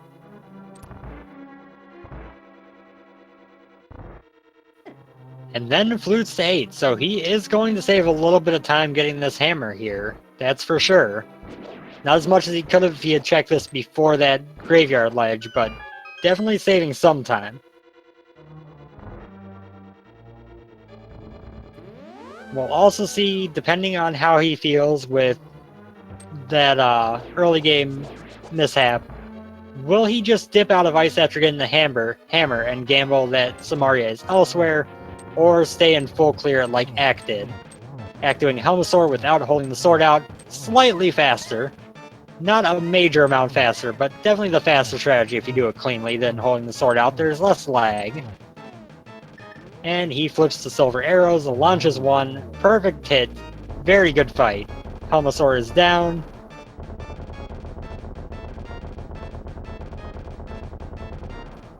And we find just a vanilla heart container. So, does he go to Swamp? Or does he go to...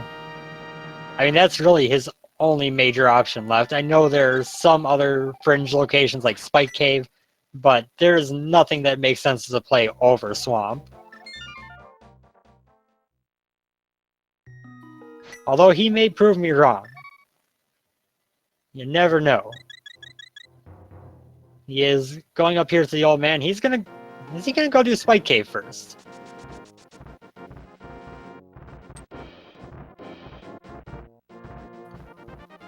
The Madman Ack is going for the Spike Cave play over the Swamp play. Gonna make a little bit of a gamble here. Spike Cave is not a quick check, and it's only one item versus the 5 remaining items in Swamp. But if it pays off, it almost guarantees you get a win. And you get a lead. Or not necessarily a lead if you were behind, but you're at least gonna make time up if this pays off. People put Spike Cave off like none other.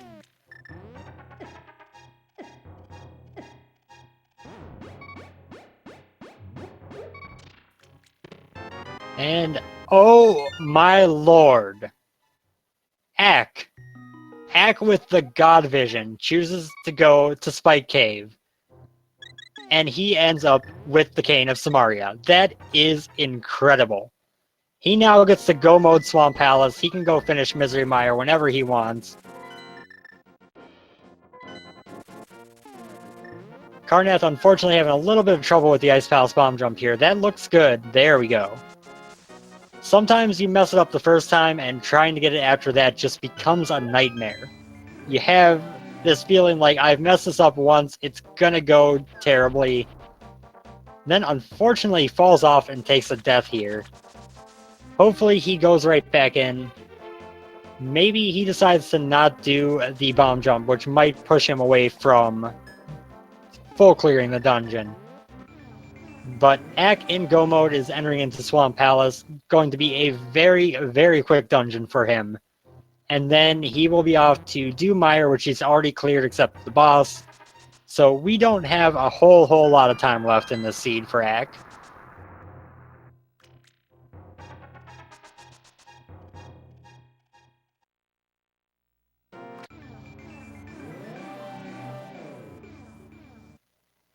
Who'd have thought I'd see the day that refusing to go back into Swamp Palace because you already checked the first chest and doing Spike Cave instead actually was the 100% correct play to make.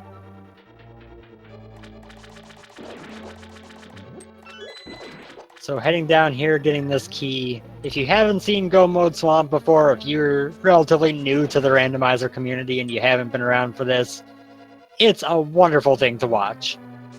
It is so much faster, you get to skip so much, you get to just move through it so cleanly.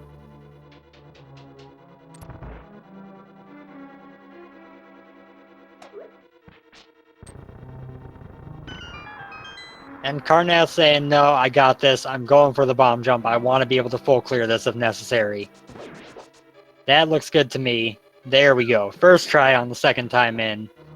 that's a good feeling when things go wrong like that the first time, to come back and just nail it.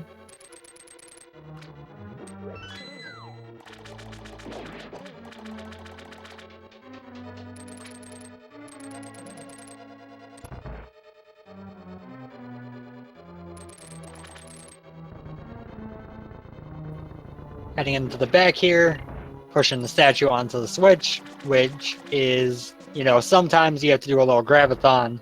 If you do a hook dash, you can usually get it first pull. But he's going to be headed straight to Argus. Probably not going to be checking any chests at this point. He's got everything he needs to complete this game comfortably. Butter Sword is a benefit, but not a very large one. And he's already got the silver arrows, he's already got tempered. There's literally no reason to check chests anymore. Carnath, unfortunately, is making the choice to full clear Ice Palace while he's here, which is going to widen the gap a little bit, since he's... Oh, maybe he's just killing Cold Stare while he's here. He's not going to full clear, he's just going to kill Cold Stare in the event that... Well, Cold Stare... Unless Cold Stare has the item, Cold Stare couldn't be required at this point. But going to go for the kill regardless. Ack is going to wipe out Argus very quickly. This is a fight that wasn't really intended, but very possible in the vanilla game, as it is the way the NMG run takes care of Argus, is with the tempered sword. What they don't do is beautifully launch a silver arrow at him and kill the phase 2 in one hit.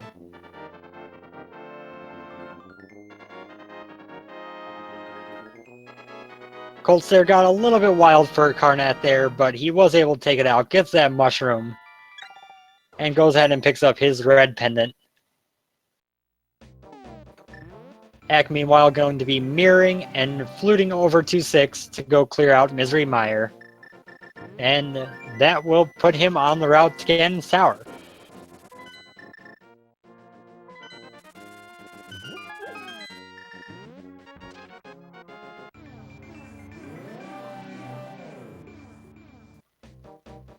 So now Carnath is grabbing the flute out. Where is he going to head? And he goes to 4. Oh dear, he is going to make the Swamp Palace play, which... Oh, no, maybe not. Or maybe he just didn't go to the portal. Yeah, it looks like that might be the case. There he goes. So, again, I feel like this is the safe play to make, going to Swamp. Unfortunately, we know that the crazy play was the right play, and going up to Spike Cave was the better option here. So we'll get to see what the rest of the stuff in Swamp is, but unfortunately for Carnath, this is not going to net him anything of value, besides maybe a sword.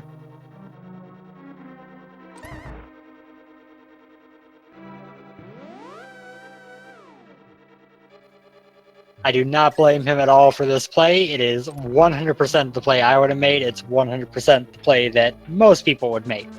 So it is definitely not a play that is anything but fair. But it is, unfortunately, horribly, horribly time loss in this particular seed. Ack making quick work of Mire. Not very tough with the lamp. One of the harder dark rooms without it, but when you have it, it goes very smoothly. Doesn't even have to hit the switch, since he didn't have to hit the switch when he was when he got into the dungeon to get here. So that just makes it a little bit smoother even.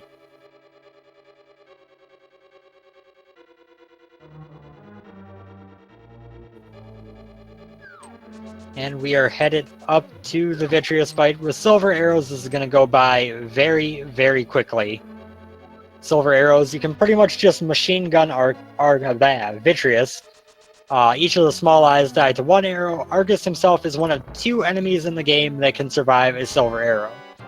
The only other enemy being Ganon himself. To answer the question in chat, Kain makes Spike Swamp quite quicker because you can go mode it, you don't have to open all the chests by having Kain, since you have everything needed to beat the game. And with that 7th crystal, we have a little game to get going here. Ack has got his 7th crystal. He will be headed up to Ganon's Tower. When he gets there, there are 22 chests in the basement that could hold the big key. One of them will be the correct one. You can go ahead and pick your number 1 through 22 on where you think that big key will be. If you are a subscriber, or if you have given bits to any of the speed gaming or 250 bits to any of the speed gaming channels, you will be entered into the leaderboard. Anyone who has not done so, you are free to participate. You just won't be on the leaderboard if you win. My personal guess is usually the go-to of 22, just because I like seeing Ganon's Tower basement, and so I always hope that it's the last chest they check, whether tile room or otherwise. Ack going to be going up through the Dark World here to get to the Ganon's Tower. Not having opened the TR portal, this is, if not as fast, it is at least pretty close to as fast as going the other route. So, I think generally it's said that the fastest route is always the Light World route, even with that portal not open, but the time difference gets very minor when it's not.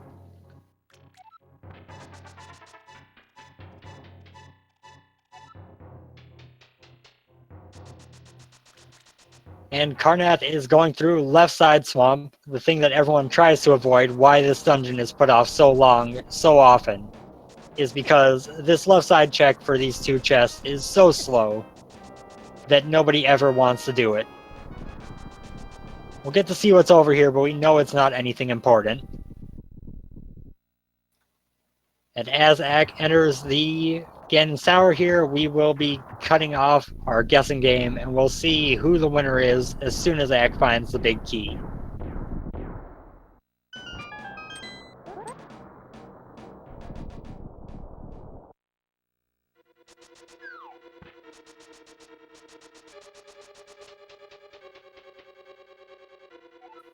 So, chests 1 and 2 in the Hope Room. The room you always hope. Hey, it's number 1! Big key number 1. Congratulations, anyone who guessed 1.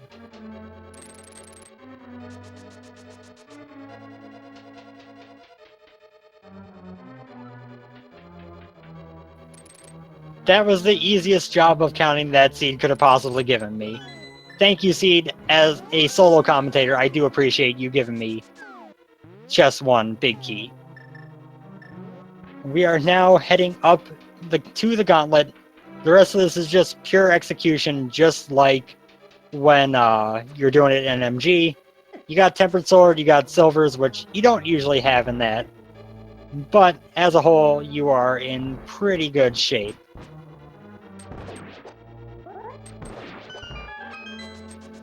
Also, I do apologize, that was spoilers for some of you. I did forget that there is more stream delay not on source. So, Carnath heading into the back of Swamp. At least he is, almost through the dungeon, despite having to go through and check everything here.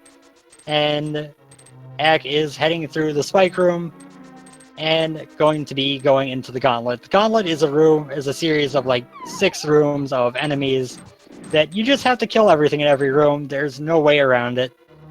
It is a very good test of trying to get through all these enemies. Their movement is pretty RNG heavy.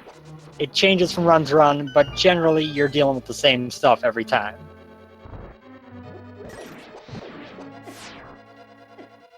Ack making very quick work of that Stalfos room, which is usually one of the more annoying rooms of the Gauntlet, since those things can jump away from you and make it really hard to hit them. Just overall continuing to go very smoothly for Ack.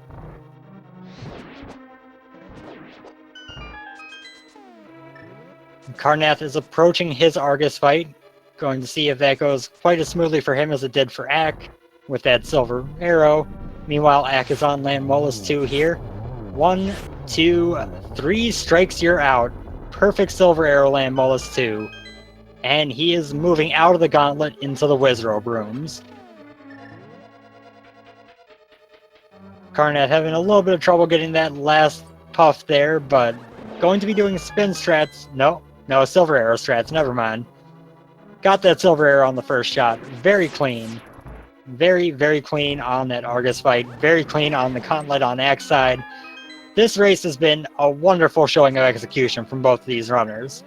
Carnath a little bit behind due to a couple of plays that didn't work out for him, but as a whole, he has been performing excellently as well. Now the torch room here, the only thing that's really ever a concern with this room is make sure you get up the stairs fast enough or delay long enough to not despawn all the sprites in the upstairs of GT. Ack does so just fine, enters into torch room number 2, fires a fire rod shot at the wall, probably an accident, maybe a message tagging him too, who's in that general direction. Gonna have to kill that Helmosaur for its small key since he only had one from downstairs, and we'll be moving toward Moldorm 2.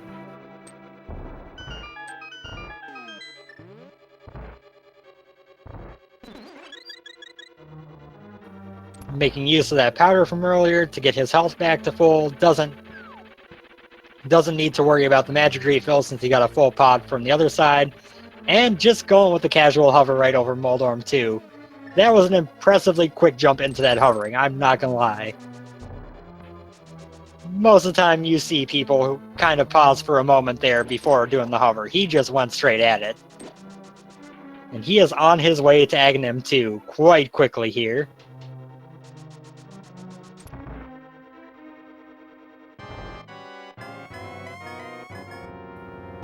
So Carnath now going to be doing some of these overworld checks. Spike Cave is probably going to be the last one he makes. That's a triple on that first round of Aghanim 2, I believe. This should be another one, depending on the timing. There it is, the double triple. And Ack is just blowing away the endgame of this seed. This has been a pleasure to watch right here.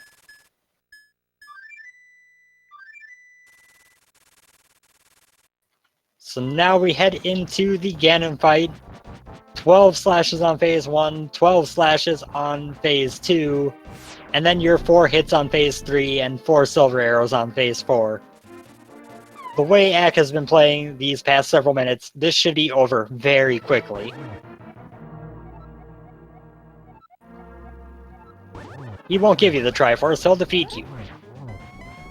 Ack getting 7 hits worth of damage at the start there. There's 11, and didn't quite get the 1 cycle of phase 1, but gets the god position for phase 2.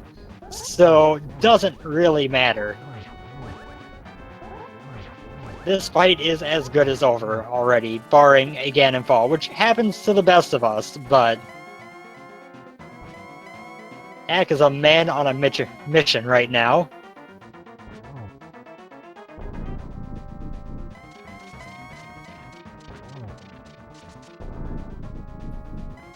Carnath has grabbed the purple chest, going to be fluting it to 7. I think he's getting pretty low on locations that aren't Spike Cave, so hopefully he'll be getting there soon. Getting his own go mode. He does have pod to finish up, which is 1 item, so he'll probably do that first. Ganon saying, "You've been going too fast, please slow down. Here's a bunch of teleports." Moving on to phase 4, did you find the silver arrows in the light world? Of course we did, Ganon. Going for the double, I don't think that counted as 2, it might have. And getting the setup for a double here, and that did count as 2. There is 4. Very nice fight by Acktheboker, GG. And barring a drop off the ledge here, this is done with Ack finishing at a Speed Racing TV time of 1:33:37. That was a fantastic run through that seed. Carnath dropping the hammer a few times.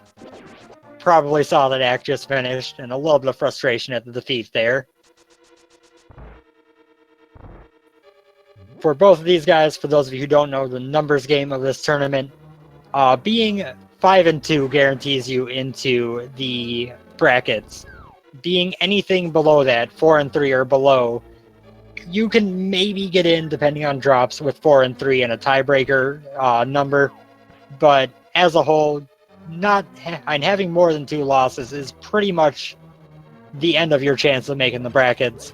So no one wants to drop to that 2-loss range, because that just means the rest of your races become do or die.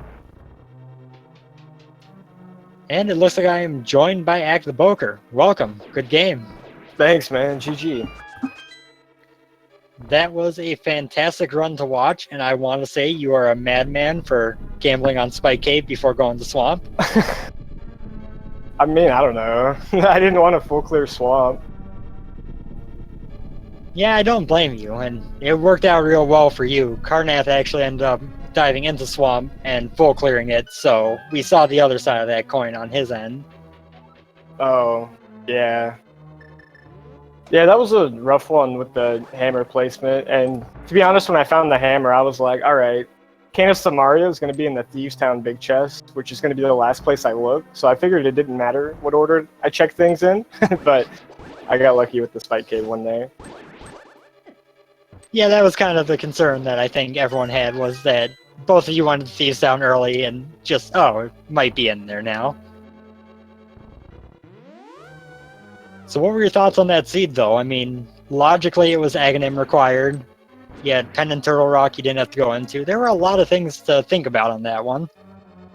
Yeah, it was nice. Pendant Turtle Rock was just completely off the table, like, really early on, but I don't know. When I fake flippered over to Pod and it gave you your Ice Palace special, I was like, oh man, that's where the hammer is going to be, isn't it? But, I mean, yeah, I just can't justify going in there when I still have, a lot of other things to do. Pendant Ice Palace having the hammer when you have to use a Water Walk or do Aga to get over to Pod to get access to it. It's a great seed. Yeah, that part logically was just cool. That's actually part of the reason why Carnath is pretty well behind you right now. He did not do the Water Walk, he actually did the Aga play. Oh, okay. I think there were a couple variations between the routes you two took, but for the most part, kind of early on, Carnath forgot Bonk Rocks existed for a little while and missed on that location. And after that, it was pretty much you did something and then Carnath did the same thing, and just the same route throughout until that Swamp Palace play. I got you. That makes a lot of sense. It seemed rather linear at first. You were kind of just looking for your Dark World access. I mean, I think that Bonk Rock could have been your first glove, but it was probably our second. I thought about going back for the Bonk Rocks, but I figured I would wait just in case I did get the mids or anything else. So you got the boots like late in Kakariko, so you'd had to walk back up to get them. Yeah, it was definitely not a convenient place for that to be at all.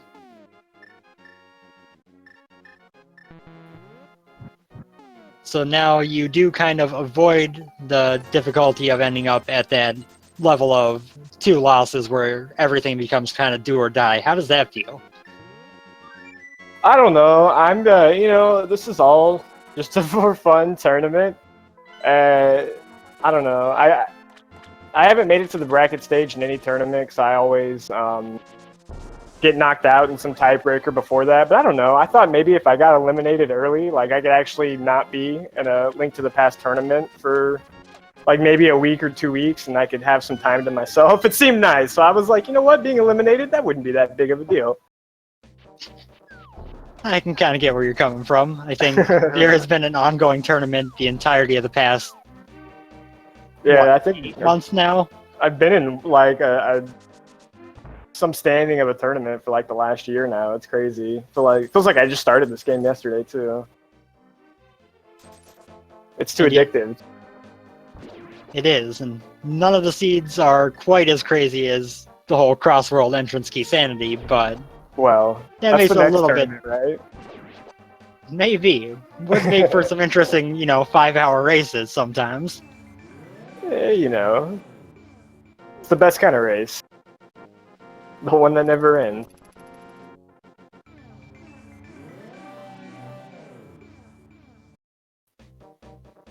So yeah, Carnath is still looking for that Cane of Samaria all around the place. He's checking Pyramid Fairy now. Nice. Yeah, that was my logic. I was going to do Pod because that unlocked Fat Fairy, And then I was going to check Spike Cave before Swamp, and it was going to go Swamp, Fat Fairy, and then could have done, I guess, Powder, Hammer, Pegs into Thieves Town Big Chest, and that was really all I had left. Yeah, you had cleared a surprisingly high amount of the world for the fact that you finished the seed in an hour 33. Yeah, the early boots make it nice. This seed would have been dreadful without the boots. For one, you would have actually had to go kill that stupid wizard. Yeah, pretty much. Would have been unavoidable then.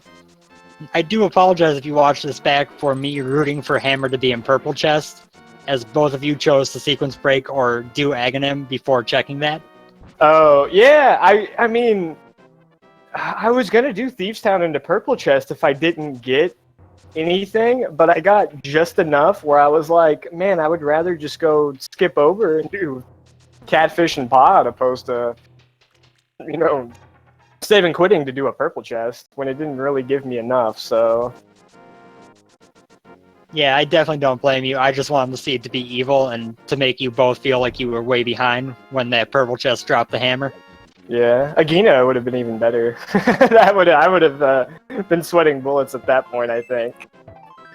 Yeah, that one definitely would have bid you too, because Carnath checked that right after Kakariko. He did Dam into Agina Cave. Oh god, yeah. Yeah, that's the scary one right there.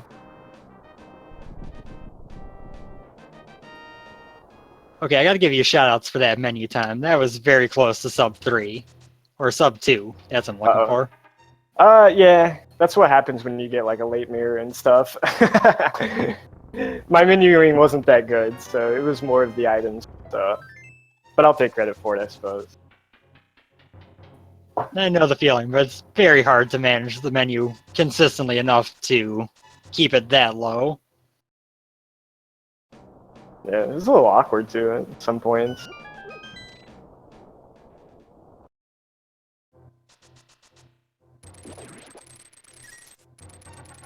Awesome. GG though. Another thing with the Spike Cave play too, I don't know. It could just be me, but I always feel like that starting item that you get from Uncle always leads to something. Granted, I guess that, you know, you still had a cape available, but I don't know. I was like, hey, I got a Burna. Let me go do Spike. I thought about that as I was doing it.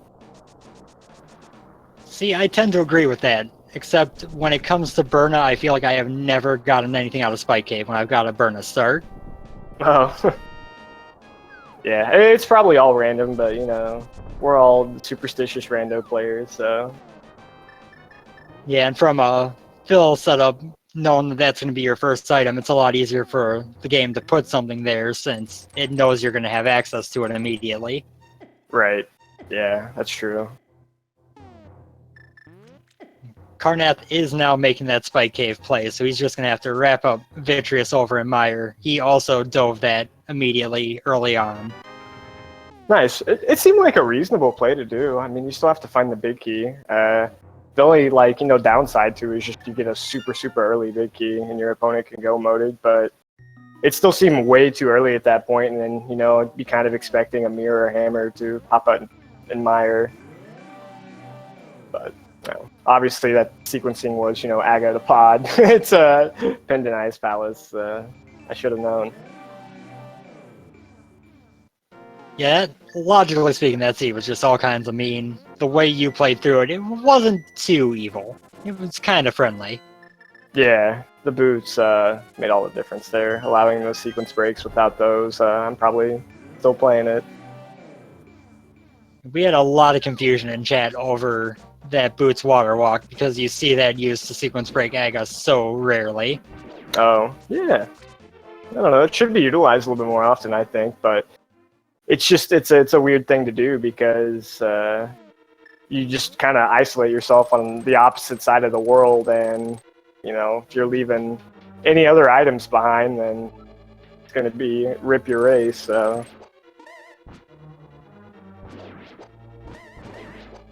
But awesome, man. GG, thanks for the commentary. It looks like you were solo today, man. So awesome, I appreciate that. And thanks for the restream and all that stuff, as always. Glad I got to take part in this one. It was a very well-played race from both of you. The time difference is bigger than the execution difference should make it. but it was really fun to watch.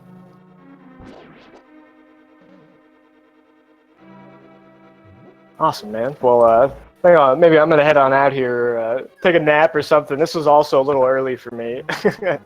I was glad I got to sit through a lot of tile rooms and wall transitions, so I, had time to drink more coffee. That was another reason why I wanted to do Meyer, because I needed to refuel some coffee. So I was like, oh, I'll do the big key chest so I can, get some caffeine. That works out pretty well. Awesome, man. Have a good one, all right? Thanks again. Sounds good. You have a good one, too.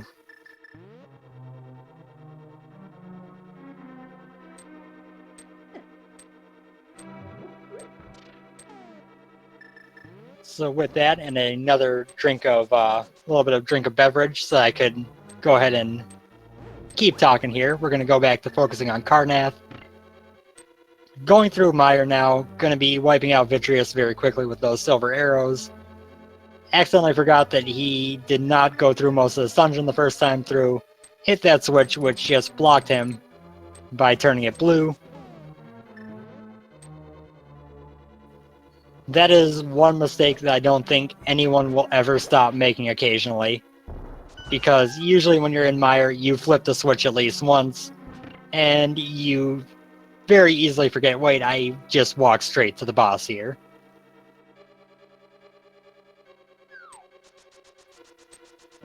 After this, Carnath will be heading up to GT, where he will get that location number 1 big key, go through the gauntlet. I'd say this is going to be, if not sub 2, very close to it, despite the couple issues throughout.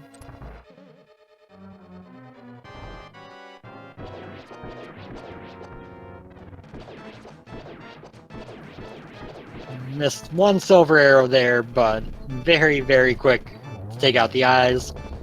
If I recall correctly, the time that Vitreous comes out of his goop is the same for the first cycle, no matter how quick you kill the small eyes. So you have a little bit of room for error to still not waste any time on the fight. But that is his 7th crystal. He'll be headed up to GT now. And I believe he did open the TR portal, so he might choose to go the Light World route, going to mirror over and flute instead of doing a save and quit, which, because he killed Aghanim, would have just put him on top of the pyramid.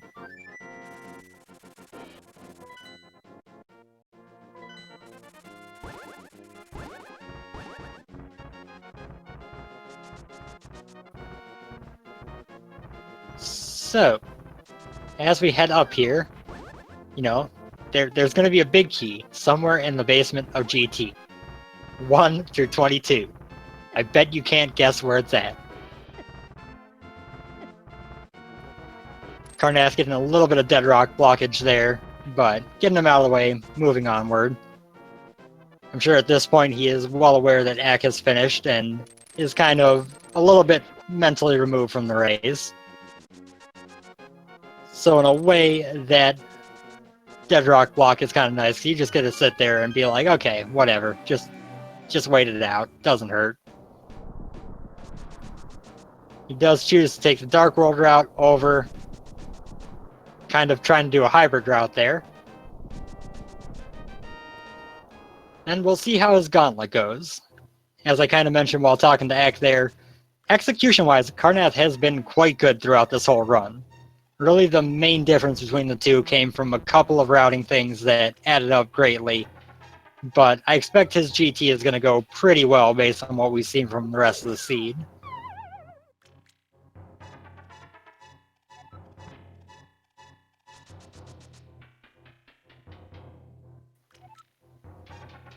He does have the slight, advantage of Mirror Shield, which really doesn't do anything for you, but, it's a higher level of equipment. That's always a plus.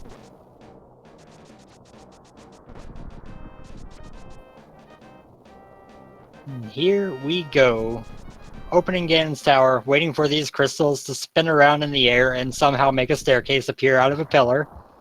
It's some interesting magic, to be honest. Looking back on this game, how a staircase and how those crystals spinning around just opens that tower doesn't really make sense with the explanation in game.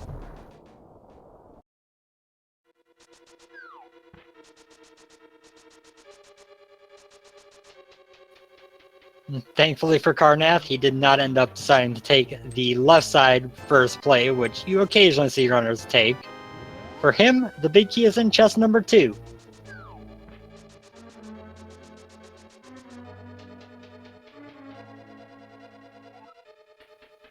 He'll come over here, grab his one small key out of this pot, and then likely be mirroring right back to go ahead and finish up this seed. Oh, no, he's going to go farther left.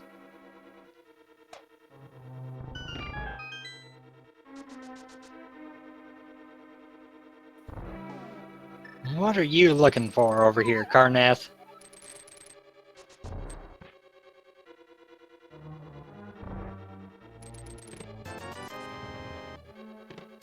And we get a couple of 20s over here in the Stalfos room. Another small key. And another small key. And there's the mirror. Now he doesn't have to kill that mini Helmosaur. It makes routing through that upstairs room a little bit easier. A little bit quicker. Not a major difference, but sometimes nice to have that second key instead of having to deal with it.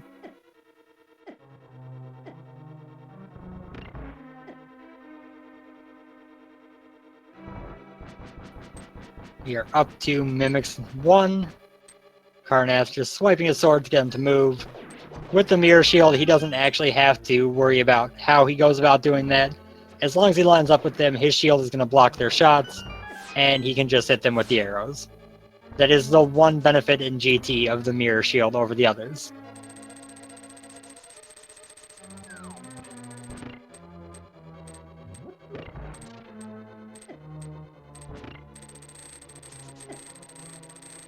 Oh lord, that was like nearly the worst way those spikes could have landed when he flipped that switch. I think there were only maybe 2 of them that weren't just in that main area there. As an interesting side note, Carnath did not actually find the magic powder that Ack had. So he doesn't have quite the safety level. He still has red mail and tempered sword. But he's not going to be able to powder those fairies at the end of the gauntlet, which is potentially harmful. It is a nice little safety to have when going up GT. The gauntlet can do some terrible things to you.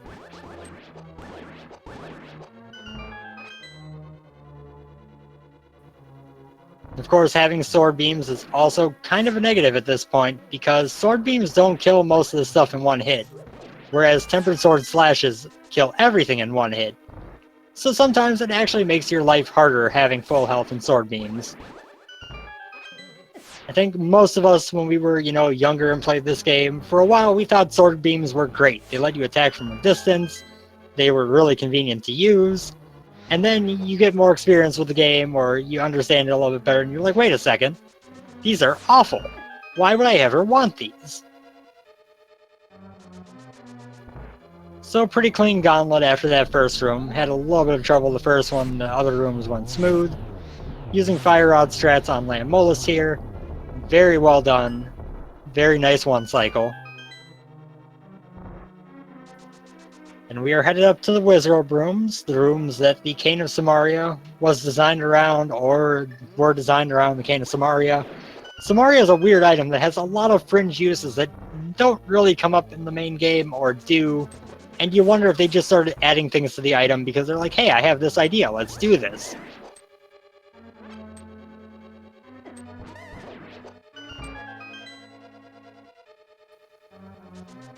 Going to be running down this hallway to the torch room.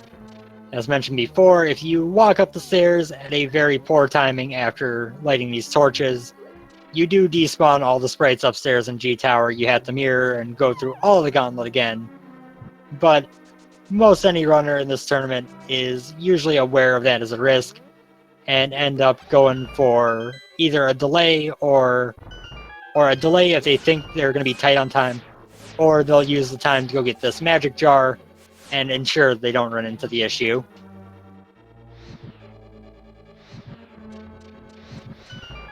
Second torch room, going ahead and getting that knocked out quickly. Does not have to worry about these mini Helmosaurs. Checks this chest on the left, gets a small key. One on the right gives him a piece of heart. So, if you had forgotten to get that small key, if you had just grabbed that big key, mirrored, and gone straight upstairs, the game actually would have saved you. That is how nice this Ganon's Tower was. It would have let you get away with not bringing a small key upstairs to GT. Another heart piece there gives a conveniently timed full heal. Does not take the magic refill, has almost full and half magic, so it doesn't matter much. Carnath is actually going to fight Moldorm 2. Spin and 1 slash take care of it. He takes on 2 spins. A little bit of overkill. Hookshot's over to the final chest in the game, which contains another big 20. It's vanilla. Yes, in the vanilla game, they decided to put 20 rupees in the final chest you had access to, which really just seems like a pointless addition, to be honest.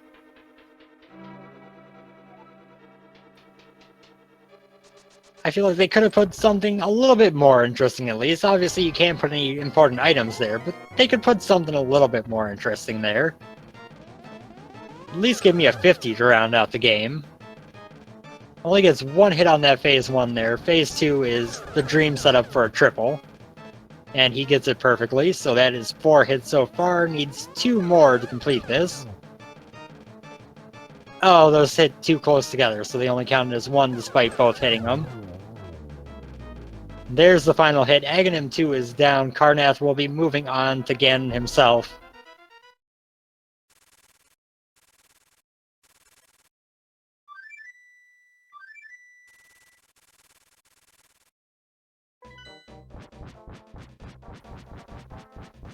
Let's see how Carnath handles Ganon. I want to give a little bit of a special shout out here to the 1,444 rupees with 44 arrows.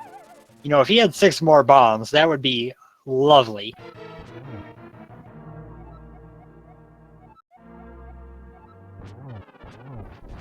I don't think you will defeat him, Ganon. Carnath's just going to toss that cape on with the half magic. He's got some blue potions in stock. He's just going to wail on Ganon there. Then he gets the corner that everyone hopes to get. Puts the cape on again anyway and just keeps beating on Ganon. Taking out a little bit of the frustration at that loss probably on Ganon himself. Just swinging away. He's got well more than 12 hits. He just keeps going. Now he's going to have to deal with all these high amount of teleports that Ganon is going to lay down. The teleports are randomized per seed, but the same for the first fight on the seed, anyone who plays it. So he'll get this 3rd hit pretty quick, and then a bunch of teleports before the 4th hit. Playing a little bit of jump rope with Ganon there, swinging the sword right underneath his feet as he jumps. Now 3, 4, 5, 6, 7, 8. 8 teleports. Ha ha ha. Did you find the arrows in the light world? Yes, he also found the arrows in the light world. You didn't hide them very well. You just threw them down a well, if I recall. Drinking that blue potion to get the magic back up. And it gets that hit there. Only a single since he was too close to the edge. Gonna be another... Oh, gets the double on that hit. That will be it. Assuming that he does not fall off the edge here, which is a fringe thing that can happen, which is why I mention it. That will be GG for Carnath as well.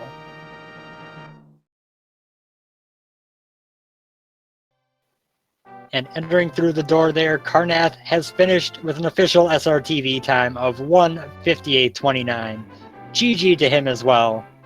A couple little issues there at the beginning with the routing, and unfortunately for him, Spike Cave was pretty much the last choice he had available, but still managing to sub 2 despite checking a lot of locations. It's a very well played seed for him.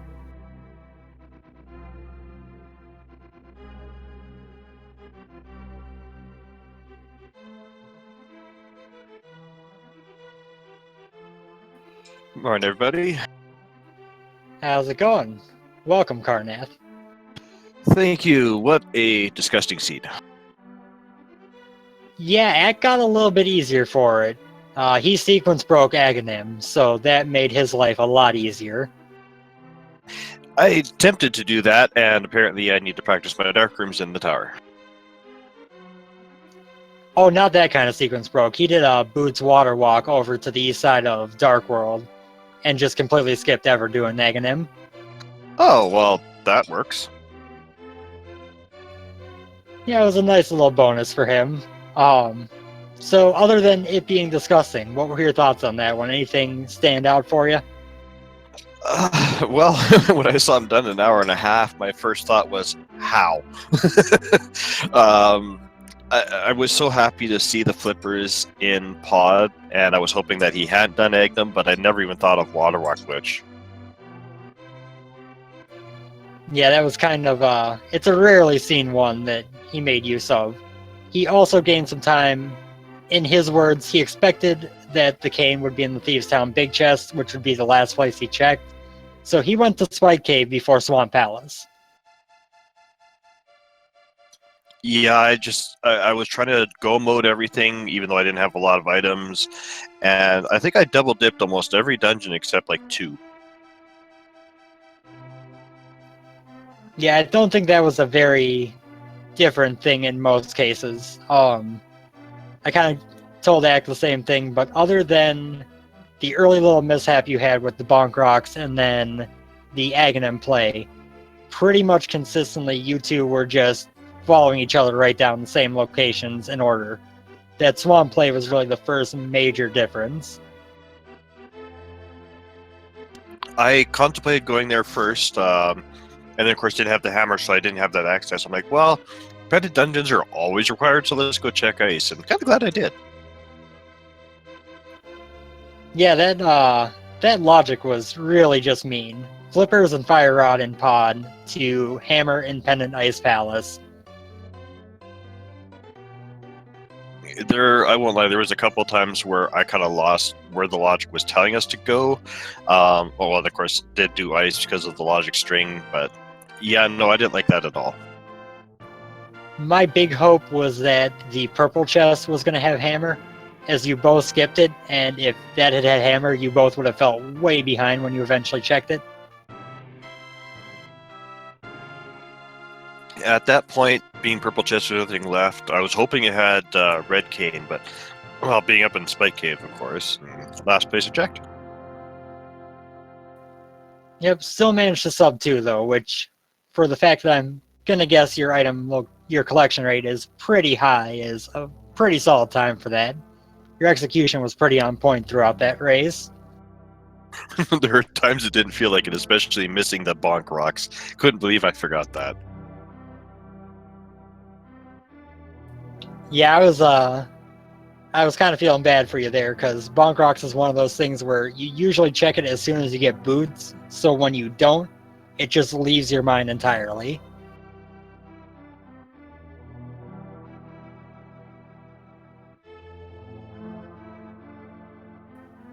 Sorry, my voice is getting a little bit tired out after solo commentarying this race. Hey, no worries, man. So, after this, you are now unfortunately sitting at 2-2, which means that to make sure you get in brackets, you pretty much have to win out. Any thoughts on that? I was thinking about that too. As soon as I saw the dot, I'm like, well, I have to win every race now, and as long as I don't come up against some of the top 20s like Ack, I might have a shot. Yeah, I think as long as you play like you did today, the couple of little routing things like the bonk rocks aside, your play was very strong, so I don't see you having too much of an issue getting a couple more wins. Oh well, regardless, I'm playing all 7. That's part of the tournament, so. Yep, and with this being all for fun, why quit when you haven't done all 7? That's the best part, is just doing the races. Exactly, if nothing else, is practice for the next one.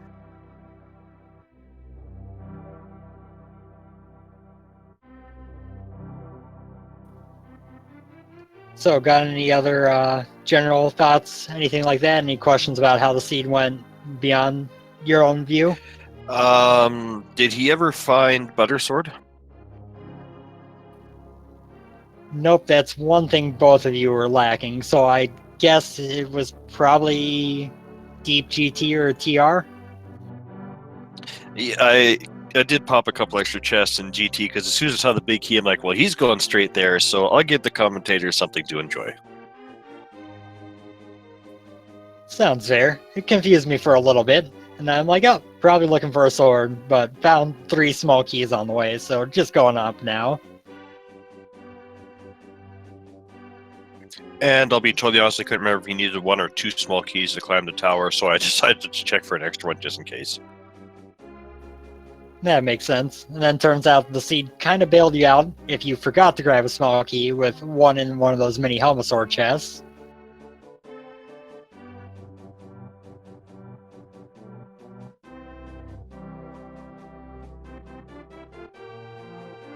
Now that's an impressive stat, tempered sword for all bosses. That's a rare thing, but that's a nice thing to see on those stats.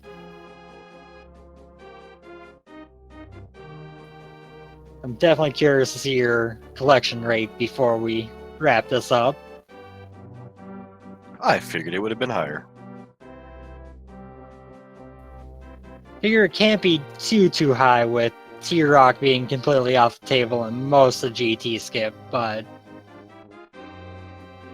it's kind of like all the Key Sandy races during the Key Sandy tournament where you go through and full clear the entire world and it's like, oh, 155 out of 216 because I skipped the entirety of GT.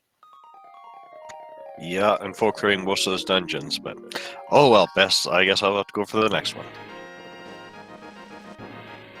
Wow, that Key Sandy comparison was actually very, very close to accurate.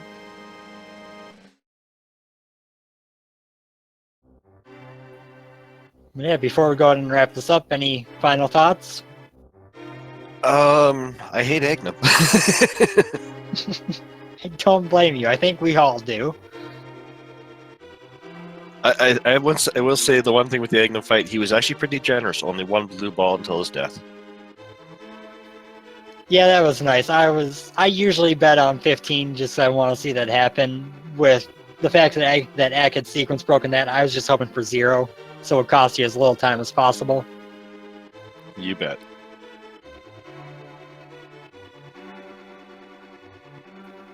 So yeah, with that, we'll go ahead and wrap this up. I'll give my voice a little bit of a rest. Thank you for what was a very fun race to watch throughout. It was a pleasure to watch both of you guys playing. Shoutouts to our tracker for today, Sinhi, who kept everything up to date, so if I missed anything, I was able to catch up on it. And thank you as always to Speed Gaming for hosting this tournament. They have been covering an obscene amount of matches for us, and it has made for a lot of fun content to watch. So until next time, everyone, have a good day. There are plenty more races going on throughout the day. Thanks for the restream, guys. Have fun.